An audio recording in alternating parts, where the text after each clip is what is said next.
ꯑꯩꯅ ꯑꯩꯒꯤ ꯃꯔꯨꯞ MC ꯑꯔꯨꯟ ꯉꯁꯤꯒꯤ ꯋꯥꯉꯥꯡꯂꯣꯏ ꯑꯣꯏꯕꯤꯒꯗꯧꯔꯤꯕꯒꯤ ꯃꯐꯝꯗ ꯈꯤꯇꯪ ꯃꯔꯨꯑꯣꯏꯕꯁꯤꯡ ꯃꯌꯥꯝꯅ ꯈꯪꯕꯗ ꯀꯥꯟꯅꯒꯗꯕ ꯄꯨꯛꯅꯤꯡ ꯂꯧꯁꯤꯡ ꯑꯣꯏꯒꯗꯕꯁꯤꯡ ꯑꯗꯣ ꯃꯁꯤ ꯈꯤꯇꯪ ꯊꯝꯕꯤꯅꯕ ꯑꯩꯅ ꯑꯣꯖꯥꯒꯤ ꯃꯐꯝꯗ ꯅꯣꯂꯨꯛꯅ ꯈꯣꯝꯒꯠꯆꯔꯤ꯫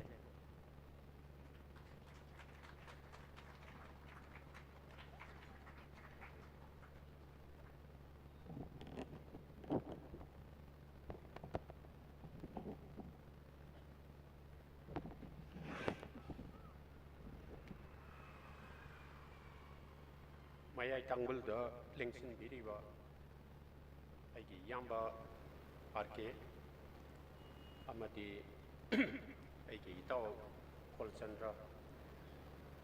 ꯃꯥꯡꯗ ꯂꯦꯡꯁꯤꯟꯕꯤꯔꯤꯕ ꯑꯍꯜ ꯂꯃꯟ ꯏꯃꯥ ꯏꯕꯦꯜ ꯑꯃꯗꯤ ꯃꯔꯨꯞꯁꯤꯡ, ꯑꯩꯈꯣꯏꯅ ꯆꯍꯤ ꯀꯌꯥ ꯑꯃ ꯅꯤꯡꯗꯣꯟ ꯄꯣꯝꯗꯅ ꯃꯁꯤ ꯍꯟꯖꯤꯟ ꯍꯟꯖꯤꯟ ꯈꯟꯅꯕ ꯏꯇꯤꯍꯥꯁꯀꯤ ꯊꯧꯗꯣꯛ ꯑꯅꯤ ꯑꯍꯨꯝꯒꯤ ꯃꯅꯨꯡꯗ ꯃꯅꯤꯄꯨꯔꯅ ꯚꯥꯔꯠꯇ ꯇꯤꯟꯈꯤꯕ ꯑꯃꯗꯤ ꯇꯤꯟꯈ꯭ꯔꯕ ꯃꯇꯨꯡꯗ ꯃꯅꯤꯄꯨꯔ ꯑꯃꯗꯤ ꯃꯅꯤꯄꯨꯔꯒꯤ ꯃꯤꯌꯥꯝꯒꯤ, ꯃꯅꯤꯄꯨꯔꯒꯤ ꯔꯥꯖꯅꯤꯇꯤꯒꯤ, ꯑꯩꯈꯣꯏꯒꯤ ꯁꯤꯗ ꯂꯩꯔꯤꯕ ꯃꯤꯌꯥꯝꯁꯤꯡꯁꯤꯒꯤ, ꯃꯤꯑꯣꯏꯁꯤꯡ ꯑꯁꯤꯒꯤ ꯃꯈꯣꯏꯒꯤ ꯂꯥꯏꯕꯛ, ꯇꯨꯡꯒꯤ ꯂꯥꯏꯕꯛ ꯀꯃꯥꯏꯅ ꯍꯣꯡꯉꯛꯄꯒꯦ ꯍꯥꯏꯕꯁꯦ ꯑꯩꯈꯣꯏꯅ ꯀꯌꯥꯔꯛ ꯍꯟꯅ ꯍꯟꯖꯤꯟ ꯍꯟꯖꯤꯟꯅ ꯅꯩꯅꯈ꯭ꯔꯦ꯫ ꯑꯃꯗꯤ ꯅꯩꯅꯕ ꯑꯁꯤ ꯏꯇꯤꯍꯥꯁꯀꯤ ꯃꯅꯤꯄꯨꯔ ꯌꯨꯅꯤꯚꯔꯁꯤꯇꯤꯒꯨꯝꯕ, ꯀꯣꯂꯦꯖꯒꯨꯝꯕ ꯅꯠꯇ꯭ꯔꯒꯅ ꯁꯦꯃꯤꯅꯥꯔꯒꯨꯝꯕ ꯑꯈꯪ ꯑꯍꯩꯁꯤꯡꯒꯤ ꯑꯣꯏꯕ ꯃꯔꯛꯇ, ꯃꯈꯣꯏꯁꯤꯡꯒꯤ ꯑꯈꯪ ꯑꯍꯩꯁꯤꯡꯒꯤ ꯃꯔꯛꯇ ꯈꯟꯅ ꯅꯩꯅꯕꯗꯒꯤ ꯍꯦꯟꯗꯣꯛꯇꯅ ꯂꯩꯀꯥꯏꯒꯤ, ꯂꯩꯕꯥꯛꯀꯤ ꯃꯐꯝ ꯈꯨꯗꯤꯡꯃꯛꯇ ꯅꯩꯅꯔꯤꯕꯁꯤꯅ ꯇꯥꯛꯂꯤꯕꯗꯤ ꯑꯃꯗꯤ ꯅꯩꯅꯅꯤꯡꯉꯤꯕꯁꯤꯅ ꯇꯥꯛꯏꯕꯗꯤ ꯍꯥꯏꯔꯤꯕ ꯊꯧꯗꯣꯛ ꯑꯁꯦ ꯏꯪ 1994ꯗ ꯊꯣꯛꯈꯤꯕ ꯊꯧꯗꯣꯛ ꯑꯃ, ꯃꯗꯨꯒꯤ ꯊꯧꯗꯣꯛ ꯑꯁꯤ ꯏꯇꯤꯍꯥꯁꯀꯤ ꯍꯧꯈ꯭ꯔꯕ ꯊꯧꯗꯣꯛ ꯑꯃ ꯑꯣꯏꯅ ꯂꯩꯕ ꯅꯠꯇꯕ, ꯏꯇꯤꯍꯥꯁꯀꯤ ꯍꯧꯈ꯭ꯔꯕ ꯊꯧꯗꯣꯛ ꯑꯃꯁꯤꯅ ꯑꯩꯈꯣꯏꯒꯤ ꯍꯧꯖꯤꯛꯀꯤ ꯄꯨꯟꯁꯤꯒ ꯀꯃꯥꯏꯅ ꯁꯝꯅꯔꯤꯕꯒꯦ ꯍꯥꯏꯕꯁꯦ, ꯑꯣꯔ ꯁꯝꯅꯗꯨꯅ ꯂꯩꯔꯤꯕ ꯑꯁꯦ ꯑꯩꯈꯣꯏꯒꯤ ꯖꯥꯇꯤ ꯑꯃ ꯑꯣꯏꯅ ꯑꯩꯈꯣꯏꯒꯤ ꯂꯩꯕꯥꯛ ꯃꯤꯌꯥꯝꯅ ꯃꯁꯦ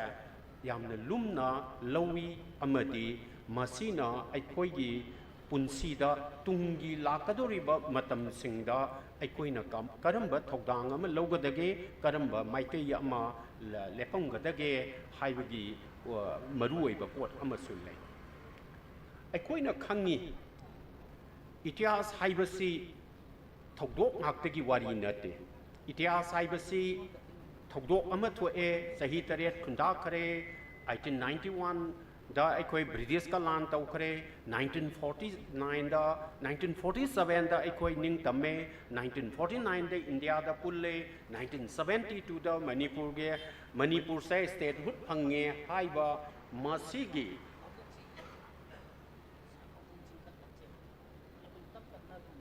ꯃꯁꯤꯒꯤ ꯊꯧꯗꯣꯛ ꯄꯔꯤꯡ ꯑꯁꯤ ꯃꯁꯤ ꯈꯛꯇ ꯅꯠꯇꯦ ꯏꯇꯤꯍꯥꯁ ꯍꯥꯏꯕꯁꯦ꯫ ꯏꯇꯤꯍꯥꯁ ꯍꯥꯏꯕꯗꯤ ꯏꯇꯤꯍꯥꯁꯁꯤ ꯀꯅꯥꯅ ꯀꯔꯝꯕ ꯊꯧꯗꯣꯛ ꯄꯔꯤꯡ ꯃꯌꯥꯝ ꯑꯃꯅ ꯊꯧꯗꯣꯛꯁꯤꯡ ꯑꯗꯨ ꯀꯃꯥꯏꯅ ꯊꯣꯛꯍꯜꯂꯤꯕꯅꯣ, ꯃꯗꯨꯒꯤ ꯊꯧꯗꯣꯛ ꯑꯗꯨ ꯊꯣꯛꯅꯕ ꯍꯣꯠꯅꯕ ꯃꯇꯝꯗ ꯀꯔꯤ ꯀꯔꯤ ꯁꯛꯇꯤꯁꯤꯡꯅ, ꯀꯔꯤ ꯀꯔꯤ ꯐꯣꯔꯁꯁꯤꯡꯅ ꯊꯧꯗꯣꯛꯁꯤꯡ ꯑꯁꯦ ꯊꯣꯛꯍꯜꯂꯤꯕꯅꯣ ꯍꯥꯏꯕ ꯑꯗꯨ ꯌꯦꯡꯕꯗꯨꯅꯤ ꯏꯇꯤꯍꯥꯁꯇ ꯈꯔ ꯍꯦꯟꯅ ꯃꯔꯨ ꯑꯣꯏꯔꯤꯕꯁꯦ꯫ ꯑꯗꯨꯅ 1949ꯒꯤ ꯋꯥꯔꯤ ꯑꯁꯤꯗꯒꯤꯗꯤ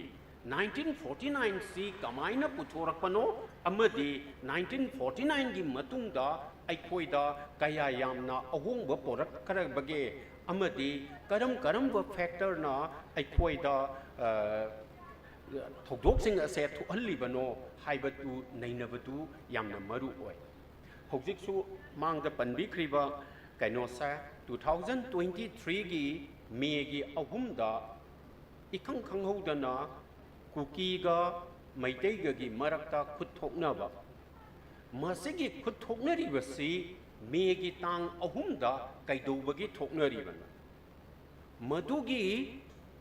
थौदोक असे थोकनब होटनब मतमदा थोहल्लकनबगिदमक्ता करम परिंग मयाम अमा करम प्रोसेस मयाम अमा करम फैक्टर मयाम अमा अखोइगी इरक्सिदा लेरकपगे हाइबसा अखोइना नैनब अमा चंगे अखोइदा इतिहास हाइबसिमक्तबु इतिहासता सिंगनब लेतबा मतम अमता लेते मुक्नब लेतबा इतिहास लेबा होनदे अखोइगी इतिहासता नोंदा लाइरेन पाखंबगी मतमदा ओइरो गवर्निवासगी मतमदा ओइरो खागेमबगी मतमदा ओइरो भैगचंद्रगी मतमदा ओइरो हाइरिबा थौदोक कैनोसा मतम खुदिंगमक्ता अखोइदा सिंगनब कया अमा लाकी मदुगी सिंगनबदो महौसागी ओइबा सिंगनब ओइबा याय मदुगी सिंगनबदो मपानदगी तारक लंदारकपा नत्रगना मपानगी मियोय सिंगना अखोइदा तेमसिंगनरकपदगी ओइबा याय मदुनी अखोइना चही तरेट खुंदाको मतमदा उख्रिबा मदुनी अखोइना कासारगी करीगी पोट मयाम अमा अखोइना उख्रिबा नोंपोक लोमदा उख्रिबा नोंचुप लोमदा उख्रिबा मसिगी पोटसिंग असा मपानदगी सिंगनरकपा मयाम अमा अखोइना थेंगनदना लाय अदुगा अमुक मसिग इतिहास की सिंगनबा हाइबसा मनुंगी ओइबा फैक्टर मयाम अमा अखोइदा ओइरकपा याय मरमदी अखोइगी सागलइबा 33 एडी दगी ख्रिस्त कुमजा कुंट्रा हुमदुइदगी ngasi फावबा सही लिसिंग अनि अहुम असा मसीदा अखोइगी मनुंगी सक्तम अमा अखोइगी मियामगी मिपुन पुंसी अमा अखोइगी अपुनबगी सक्तम अमा सागलकनबा होनरकपा मतमदा मनुंगी ओइबा मसाक कयामना अखोइदा अकाइबा पी मदुगी अकाइबसा चिंगदगी लाप याय तंपाक्तबगी लाप याय लाइनिंगी मिंगदा लाप याय लोनगी मिंगदा लाप याय सक्ता पुदा मानदबगी मवोंगदा लाप याय सिंगनबदी अखोय चही लिसिंग तारा कुनगी इतिहास लेरबा मणिपुर से अदुगा स्टेट ओइना लेबा खुलिंगदना लेरेइबा सही लिसिंग अहुंगी इतिहास सिदा अखोइना मिपुम कैनोसा मिकुप खुदिंगी सही खुदिंगी अखोइगी मांगदा सिंगनब सिंगसे अदुमक लाप ngaktane इतिहासता सिंगनब लाक्तबा इतिहास की तंकक अमत लेते अदुबु अखोइना मांगलोमदा कमाइना सखतके अना हाइबसा सिंगनबदुदी अखोइगी खुत्ता लेते सिंगनब हाइबसिदी महौसागी ओइबा पोटनी सारइबा इसिंग चाउरिबा चिंग निंगाइरिबा मसे महौसागी ओइबा पोटनी मदु नतबा मीगी ओइबा पोतना मपानदगी लाकपा अवादगी लाकपा याय मयांग लेबाकदगी लाकपा याय मयाम अमा लेबा याय मनुंगी ओइबा मसाक मयाम अमना अखोइगी सिंगी कांगलुपना नत्रे हायरगना मैतै मरक्तसु मैतैगी मरक्ता खाइबुंग ताननबा सिनबा मनुंगी मयाम अमा लाकपा याय सिंगी सिंगनब सिंग असिदी अखोइगी खुत्ता लेते अखोइगी खुत्ता लेरिबा पोति करिनो हाइबा मतमदा इतिहास सिदा सिंगनब हाइबसिमदि सिंगनरकपा सिमदि अखोइ खुत्ता लेतरे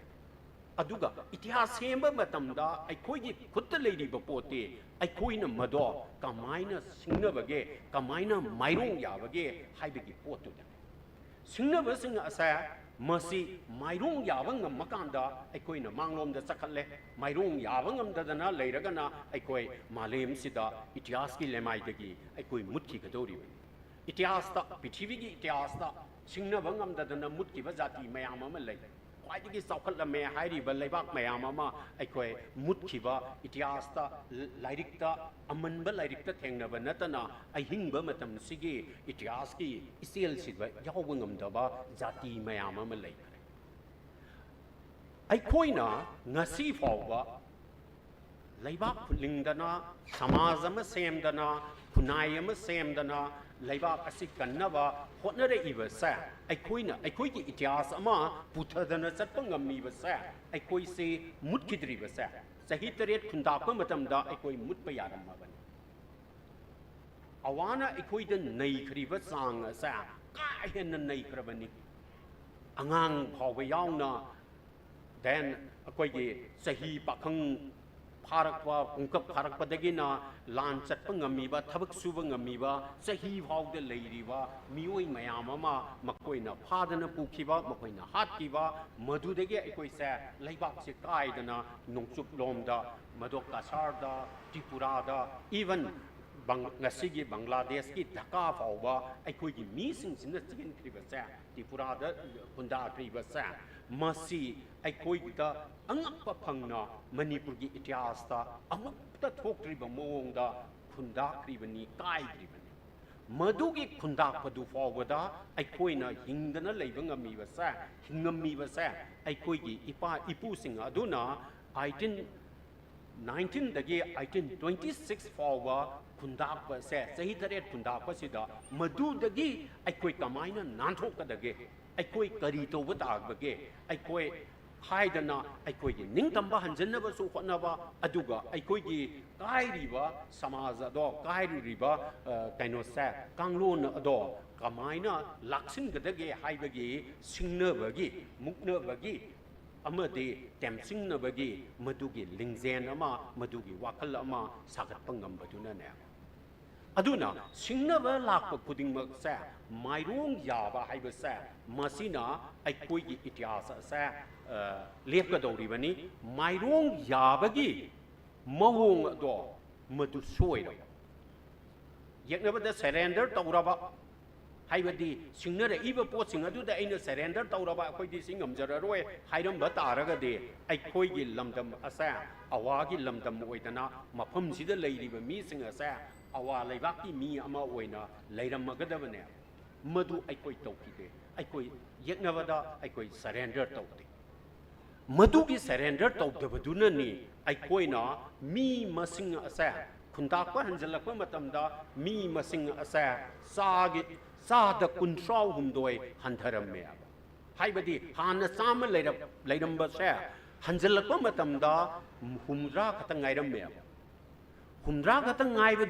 manungda nupa mayam ama sikare nupa khang mayam ama naha mayam ama awa leibakta pharaga pukibaduna nupa ga nupi ga gi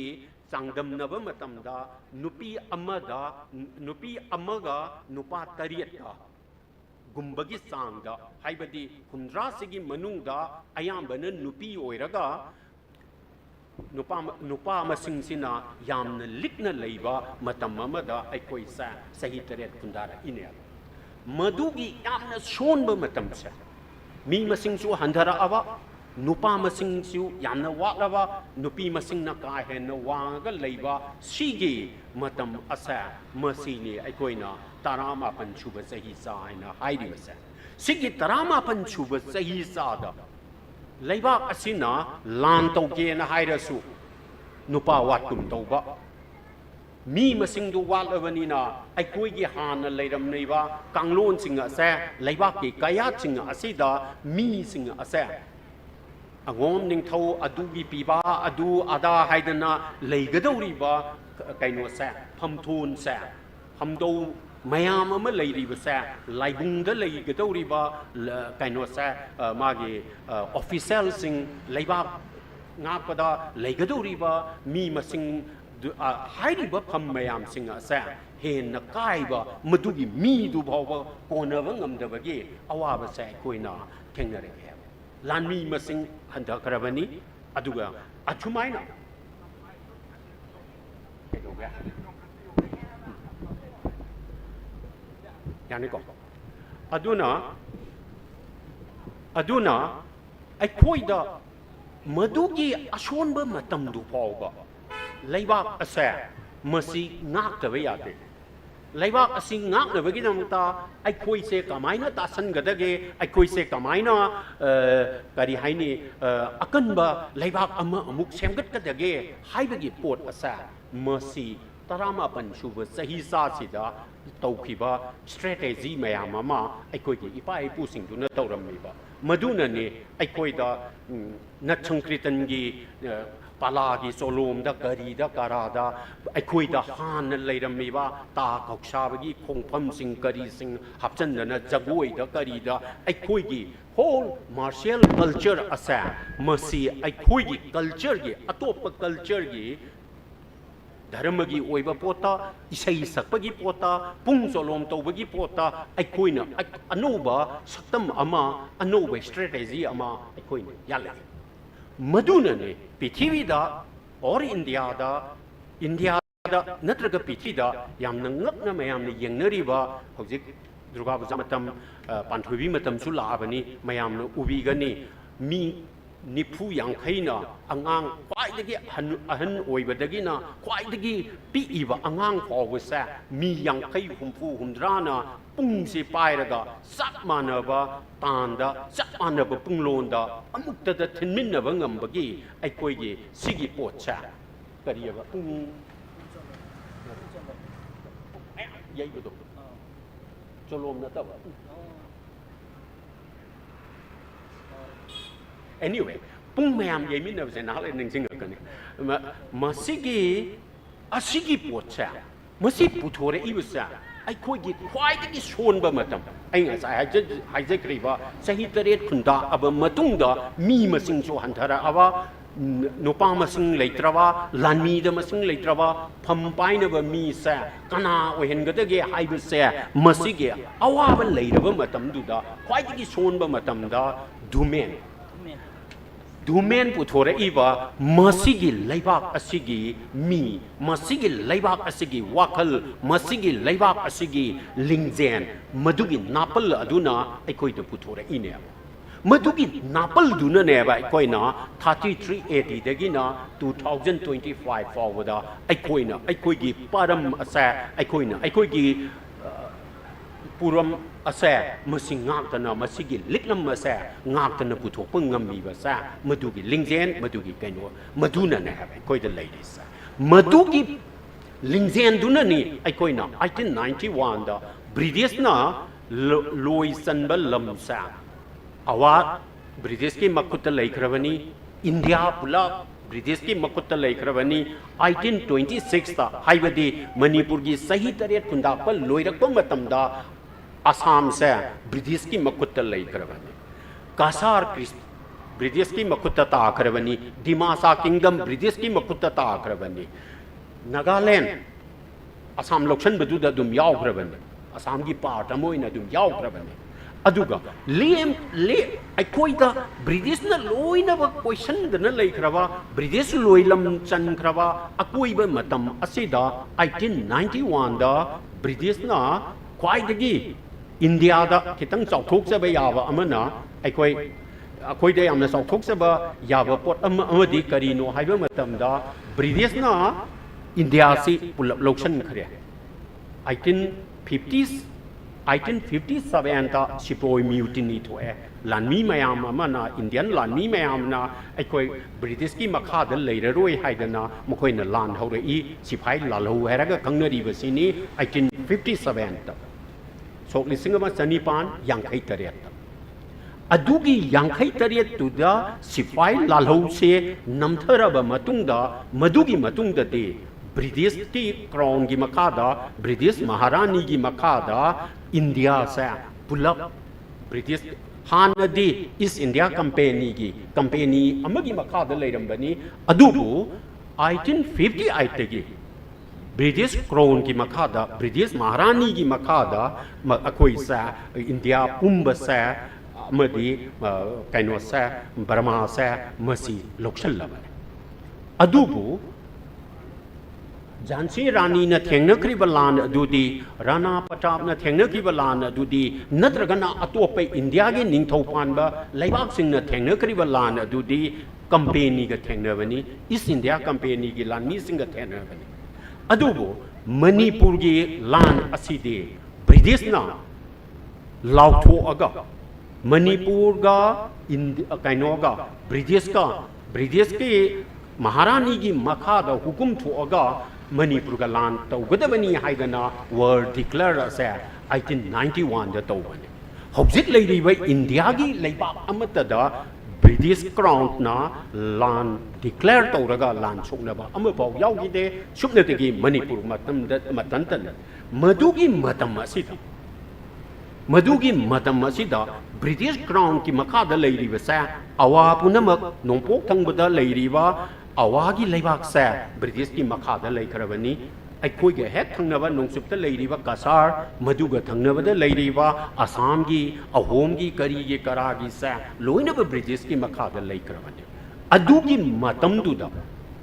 Manipur da lan kalam ahum dagi maikai ahum dagi lan choklak pa matam da Manipur na akhoi surrender tawai akhoi gi itias da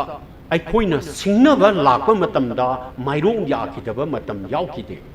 akhoi maithi ge maithi u maithi roi tu u akhoi gi ningtamba akhoi gi izat akhoi gi ikai thumnaba phida asa akhoi na kaidongwei da su surrender tawroi yeknaba ga kaidongwei da su akhoi lan tongnadana akhoi na karimta wa tupthok na roi haibagi lingzen asina ne 1891 da akhoi na lan thengna gribase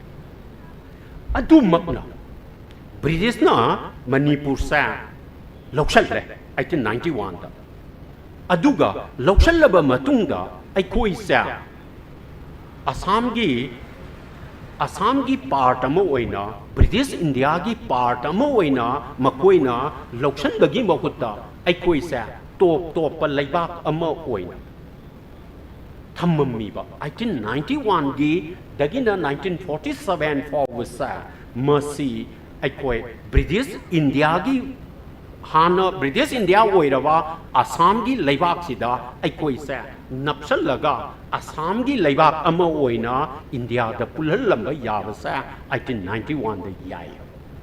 British na tawge na khalamaga de adubu Manipur gi culture aina sai haijagri ba khwaidagi sonba matamda pung solom magta tawraga su maduda thangi khongpham tagi khongpham then akhoi gi wakhanda akhoi gi synchronization akhoi gi khut gi akhoi chap manana minni pu yang khai sa chap manana tan matada khut chi yemin na ba pung yemin na ba ngambagi masigi magun asa masina maram oiraga British na Manipur sa Assam gi makhutta Assam gi kaino sida pulhan khite mayamna ningsing bi gani matam sida Dimasa kingdom oiro natre haragana kasar kingdom oiro natre haragana atai leibak mayam sing asa khasi gi oiro garo gi oiro lawar Assam gi oiro hai river sing asa Assam haiba dugi makhada makoina punjhallaga thamkhrabane maduna British India haiba sa Assam da ya Assam se British na loksal le aduga macha leirammi ba ningthau pan ba leibak sing asa Assam da punjhallaga Assam oina India da makoina sasan je tawrakpane aba adubu aina ngasa haijakriba akhoi gi top pa magunduna maram oiraga Manipur gi kingdom sa British ki makutta ningkha tamba mangaga su akhoi gi culture akhoi gi saktam amadi kainosigi maramdi akhoi da leiriba napal akhoi da leiriba izat akhoi da leiriba lingzen akhoi da leiriba itias ki mamladuna ni haina ai lawje adubu kunsuba sahisa changakpa matamda Manipur da tonganba mi makhal ama lairik haibadi western education sa phanguraba mapanda phanguraba Manipur gi manungda koida high school leire kari leire aduga madugi tapna Johnson school sina school lorame class 8 phau lerambadagi 10 yaurakpa masumaina sum kakhalakpa aduga ahanba class 8 9 tamakpa 10 ka pass tawrakpa mi singsina mapanda chatlaga Cotton College da natragana Sylhet da even Calcutta da Dhaka da khara lapada Benaras da aduga akhoi gi Rajasthan ki Ajmer da kari da lairik tamakpa mi mayam ama akhoi da thoglakpa sa kunsuba sahi sagi ahanba sahi tarada first decade chida 2010 adoi dagi di akhoi da anuba BA anuba lairik hiba mi kanglup ama akhoi sida ure makoina mapanda chatluraga halakba matam sida anuba wakhalon anuba कहीं से राजनीति की वखल अनौब aetiology अनौब ताइबंग मियंग मयाम अमा मखोइना पूरगा लाई अदुना मखोइना अखोइगी हान लेरमीबा लेबाक असिगी ओइबा वखल अखोइगी लेबाक सिगी ओइबा वखल लौसिंग अखोइगी लेबाक की ओइबा वखल लोन दुगा मापानदगी लाइबा वखल लोन सिगा अनि असे 1910 गे अदवाइदा सोक लिसिंग अमा समापन तरा अदवाइदगी स्वाइसिदा हाइनबा कैदौबा अखोइदा उरे मधुगी डिबेट मयाम अमा आई उरे मधुगी मनुंग अने याम नुंगाइजबसे अखोइ इबुंगोसु लेंसिनबिरि इवेन बुंगोसे मानदि क्या यारकदबा मानदे अदुबु आई सुम अमा पंजगे मधुदी मतमदुगी लाइरिक हाइब मीसिंग असिगी सिदा मणिपुर से मपान चलुरगा हलक्पा मपान ट्रेन लेहौरबा मपान बस मयाम लेहौरबा मपान कार मयाम लेहौरबा इंग्लिश गांगहौबा इंडिया की निंखा तमनबगी इहो असे मपान उरकबा मीसिंग अदुना मणिपुर यौरपा मतमदा मणिपुर की मीसिंग असे खुदई सेटपा लोमी ओइना उबा अदगी गामी ओइना उबा मधुगी मियंग अमा लाकपा मियंग अनि असे मसी थेंगाइनरपा मतमदा मणिपुर की हान लेरमीबा लाइनिंग ओइरो मणिपुर की हान लेरमीबा सतनबी ओइरो मणिपुर की हान लेरमीबा कांगलून सिंह असे मसी साखत्तबदौना उरकपा मैतै नाहा लाइरिक हैबा मपानदगी लाइरिक हैबा मीसिंग असिगा थेंगाइनबा मतमनेबा मसिगी मतम असिदा अतोम पापु शर्मा से अगा से मतमदुदा संस्कृत की पंडित ने मतमदुगी मियंगा हिंदुइज्म की करीगी मियंग सिना ताइबंग पान से येंगनबा होनबा मतमने सिगी अतोम पापु असे मसी चुराचांद महाराज की मागी पंडित अमनी चुराचांद महाराज की मियंग मखादा अनौबा मणिपुर से खुलिंगनबा मणिपुर से लेबाक लिंगगा लेननबा अदुगुंबा थमंबा मिसक अमनी अतोम पापु हाइबसी अतोम पापुना मतमदुदा पाव लाइरिक सी याम पाव संस्कृत की लाइरिक मयाम सु पाई जर्मन द इव लाइरिक पाई इंग्लिश द इव लाइरिक पाई हिंदी द इव लाइरिक पाई अदुना महाकना मणिपुर असे नखोइना मपान द चलुरगा नोइना उरेइब मणिपुर दु अदु नते मणिपुर सिदी यामना चौखटपा मणिपुर सिदी मऊ लिंगबा इतिहास द मऊ लिंगबा अदुगुंबा लेबाक अमनी अदुगुंबा मियाम अमनी हाइदना उननबगीदमक्ता मतमदुदमाकना मणिपुर की इतिहास काहाइबा लाइरिक से इरगे मासिगी सिदा मान इरिबदुदी हिंदूदगी येंगगा इबनिना इतिहास तो अखोइना हौजिकी मतमदा अखोइना पामदबो ओइबे याय हौजिकी मतमदा अखोइना यानिंगदबा मयाम अमा आई इसामकना याजदबा पोट मयाम अमा मागी लाइरिक सिंगदुदा यावे अदुना अतोप वाफम अमने अदुबु मतमदुदा मपान चलुरगा येक्नब करियबा अखोइगी वाहिदा मपान की लमना मी की सन्ना मची सांगी मपान की लमना मची सांगी हाइबदो मधु यारोय मधु अखोइ सिंगगनी अखोइगी सन्जु चापचाना मपांगन कनबा मची सांगबा अखोइगी मफम सिदा लेरिबा मियाम सिंग असे मटिंग लेबा इतिहास है सही लिसिंग अहुम है ना सही लिसिंग तरा है ना मफम सिदा खुलिंग लमीबा मफम सिदा इरिगेशन तौरमीबा मफम सिदा कनो इसिंग खोंग मयाम अमा सेममीबा अदुगुंबा जातिनी अखोइसे अराइबा जाति नती हाइबसा उटननबा माना लाइरिक सिंगदु इकी लाइरिक सिंगदु ngasi पारकांददी हिंदूना हेन येंगबा मियंगदा हिंदूदगी येंगनबा होनबनिना अर्जुनदगी येंगनबा होनबनिना चित्रंगदादगी येंगनबा होनबनिना महाकना कनो हाइरिबसिंग अदो अखोइना यानिंगदबदी याम यावे बट मतमदुदा हाइरिबदुदी मतमदुगी मियंगदा मतमदुगी वाखनगी फुनबदुदा अखोइ असे असोनबा जाति नती हाइबना उनबा होनबनि इवन महाभारत की वारीदा अइना ngasi थाजबा थाजदबा अजुना अमने मफम असिदा अर्जुन लाए मफम असिदा लैरंबा चित्रंगदा कौबा मैतै निंथौ अमगी मचा नुपी अमा लैरंबरा लैरंदबरा साजन्नबरा अखोय यानिंगी यानिंगदे ngasiगी मिरोलना हाइबना अमने अइंगोंदे येंगजरीबा पोते चित्रंगदागा मागा लुहोंगे प्रभु भवन कौबा मचा अमा पोए मा चतखरे अर्जुन से चतखरे अमुक महाभारत की मतमदा अश्वमेध पूजा तौनबगीदमक्ता Sagol थारअगा Trojan horse to sagol do tharaga Manipur yaurakpa matamdadi aikoigi bravo bohonna Arjun se thingaga nang sidagi hena changjalakpa yaroi aikoi keno tawni haidana madu lepaga Arjun ga lan tawnaraga Arjun gi mangak se mafam sida kelaga mak se mai thiba phangaba maduda lai gi kari gi wari mayam pusalaga Arjun sa masi amu hingal alaga mase thagi bagi wari ne wari asi aikoi gi matam gi wari ra mafam asi da thokpa wari ra hindu na sajan na wari ra haibadu na atopa wari amane madubu bravo bohona khwai gi kallaba india gi pandop ki ten hairaba Arjun sa mafam asi da laga nang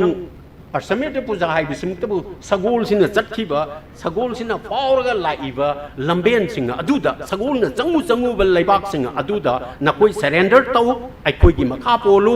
natraga di lan taunani na haibasida bravo bohona aikoi lan tauroi nangna hairaga heta yabra haibagi lingzen ama madugi lingzen dudi abur bohon do pokpara poktabra chitrangada do maitai natabra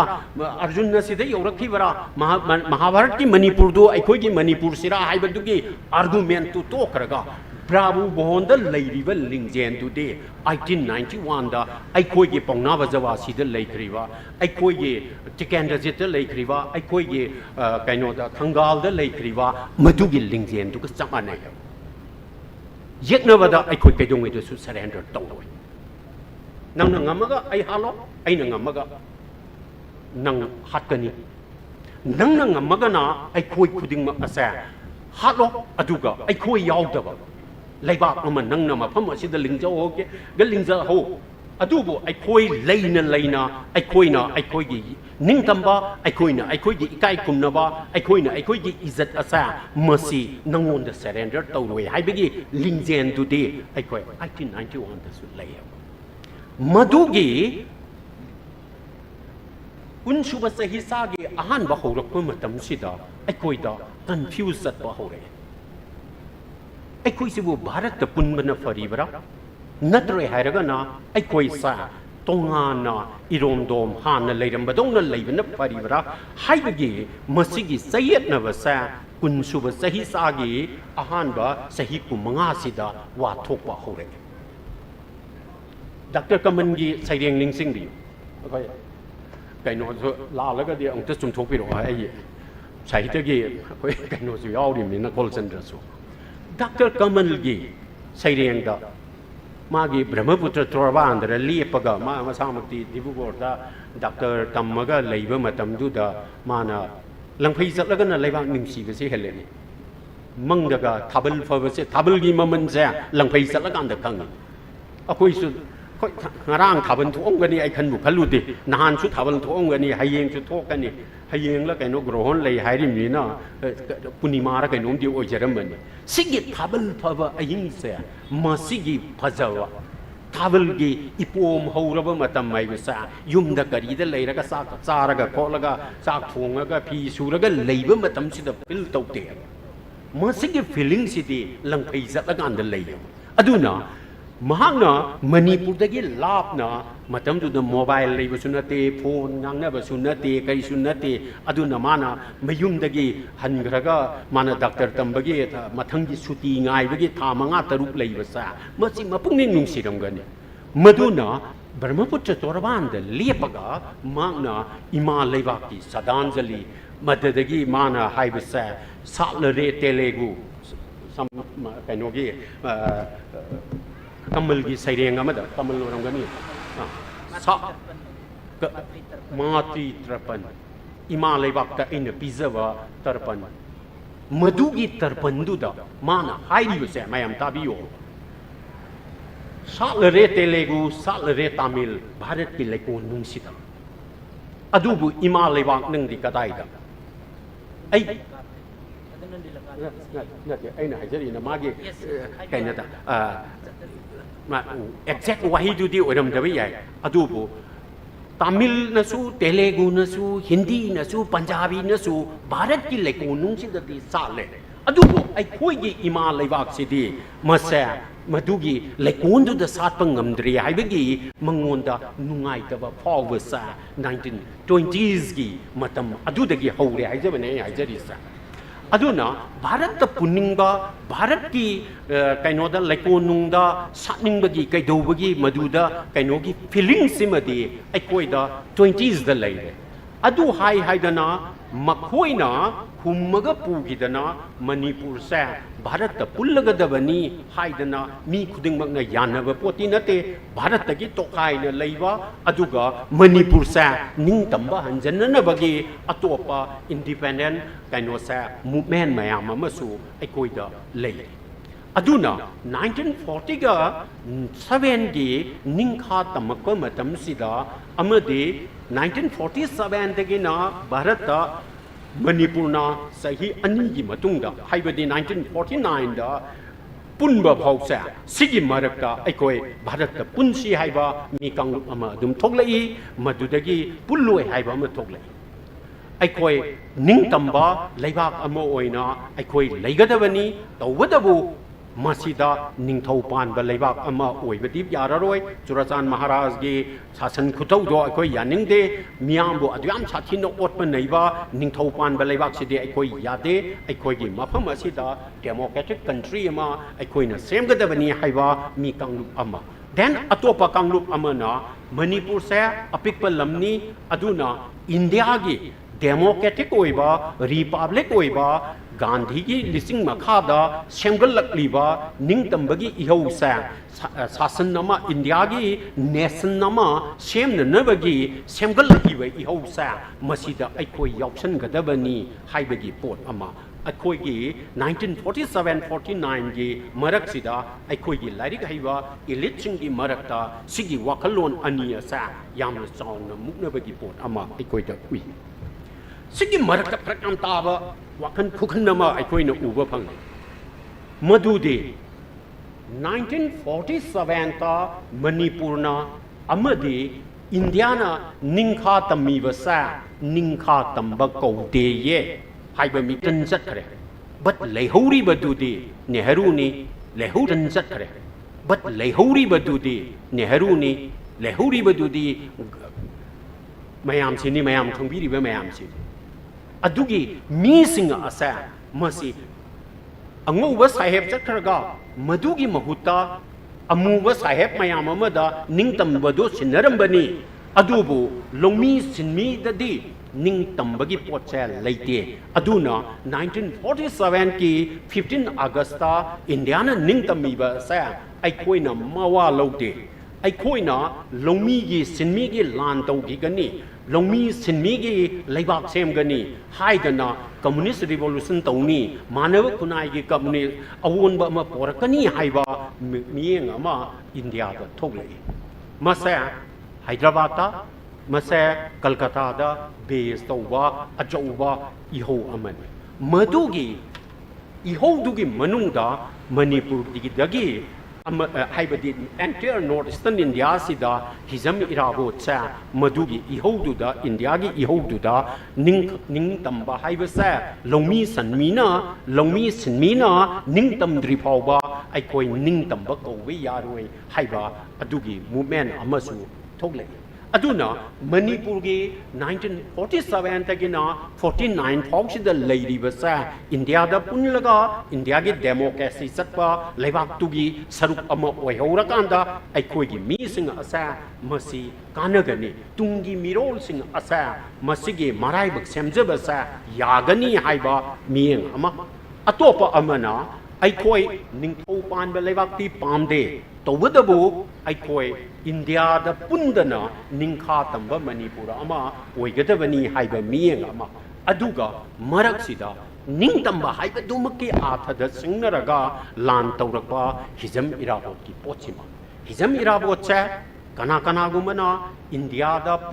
ꯄꯨꯟꯕ ꯄꯥꯝꯗꯕ ꯑꯅꯧꯕ ꯀꯩꯅꯣ ꯃꯅꯤꯄꯨꯔꯒꯤ ꯂꯩꯕꯥꯛ communist ꯂꯩꯕꯥꯛ ꯑꯃ ꯁꯦꯝꯕ ꯄꯥꯝꯕꯅꯦ ꯍꯥꯏꯕ ꯃꯤ ꯈꯔ ꯑꯃꯁꯨ ꯂꯩ ꯈꯔꯅ ꯑꯃꯨꯛ ꯃꯍꯥꯛꯅ ꯇꯧꯔꯝꯃꯤꯕ ꯄꯣꯠ ꯑꯁꯦ ꯏꯟꯗꯤꯌꯥꯒꯤ ꯀꯝꯃꯨꯅꯤꯁ ꯃꯨꯚꯃꯦꯟꯇꯨꯒꯤ ꯃꯈꯥꯗ ꯂꯥꯟ ꯇꯧꯕ ꯌꯥꯎꯔꯛꯄꯅꯤ ꯍꯥꯏꯕ ꯃꯤꯠꯌꯦꯡ ꯑꯃꯁꯨ ꯂꯩ ꯑꯗꯨꯕꯨ ꯑꯩꯉꯣꯟꯗ ꯌꯦꯡꯖꯔꯤꯕ ꯄꯣꯠꯇꯤ ꯑꯩꯈꯣꯏꯅ ꯏꯔꯥꯕꯣꯠꯇ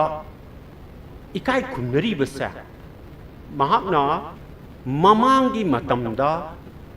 ꯆꯟꯗꯣꯟ ꯁꯦꯡꯈꯥꯏꯒꯤ ꯃꯥꯌꯣꯛꯇ ꯃꯥꯡꯕ ꯁꯦꯡꯕꯒꯤ ꯃꯥꯌꯣꯛꯇ ꯔꯤꯐꯣꯔꯃꯦꯁꯟ ꯃꯨꯚꯃꯦꯟ ꯇꯧꯈꯤꯕ ꯑꯗꯨꯒꯤꯗꯃꯛꯇ ꯑꯩꯈꯣꯏꯅ ꯀꯩꯅꯣꯁꯦ ꯏꯔꯥꯕꯣꯠꯁꯦ ꯏꯀꯥꯏ ꯈꯨꯝꯅꯔꯤꯕ꯭ꯔꯥ ꯅꯠꯇ꯭ꯔꯒꯅ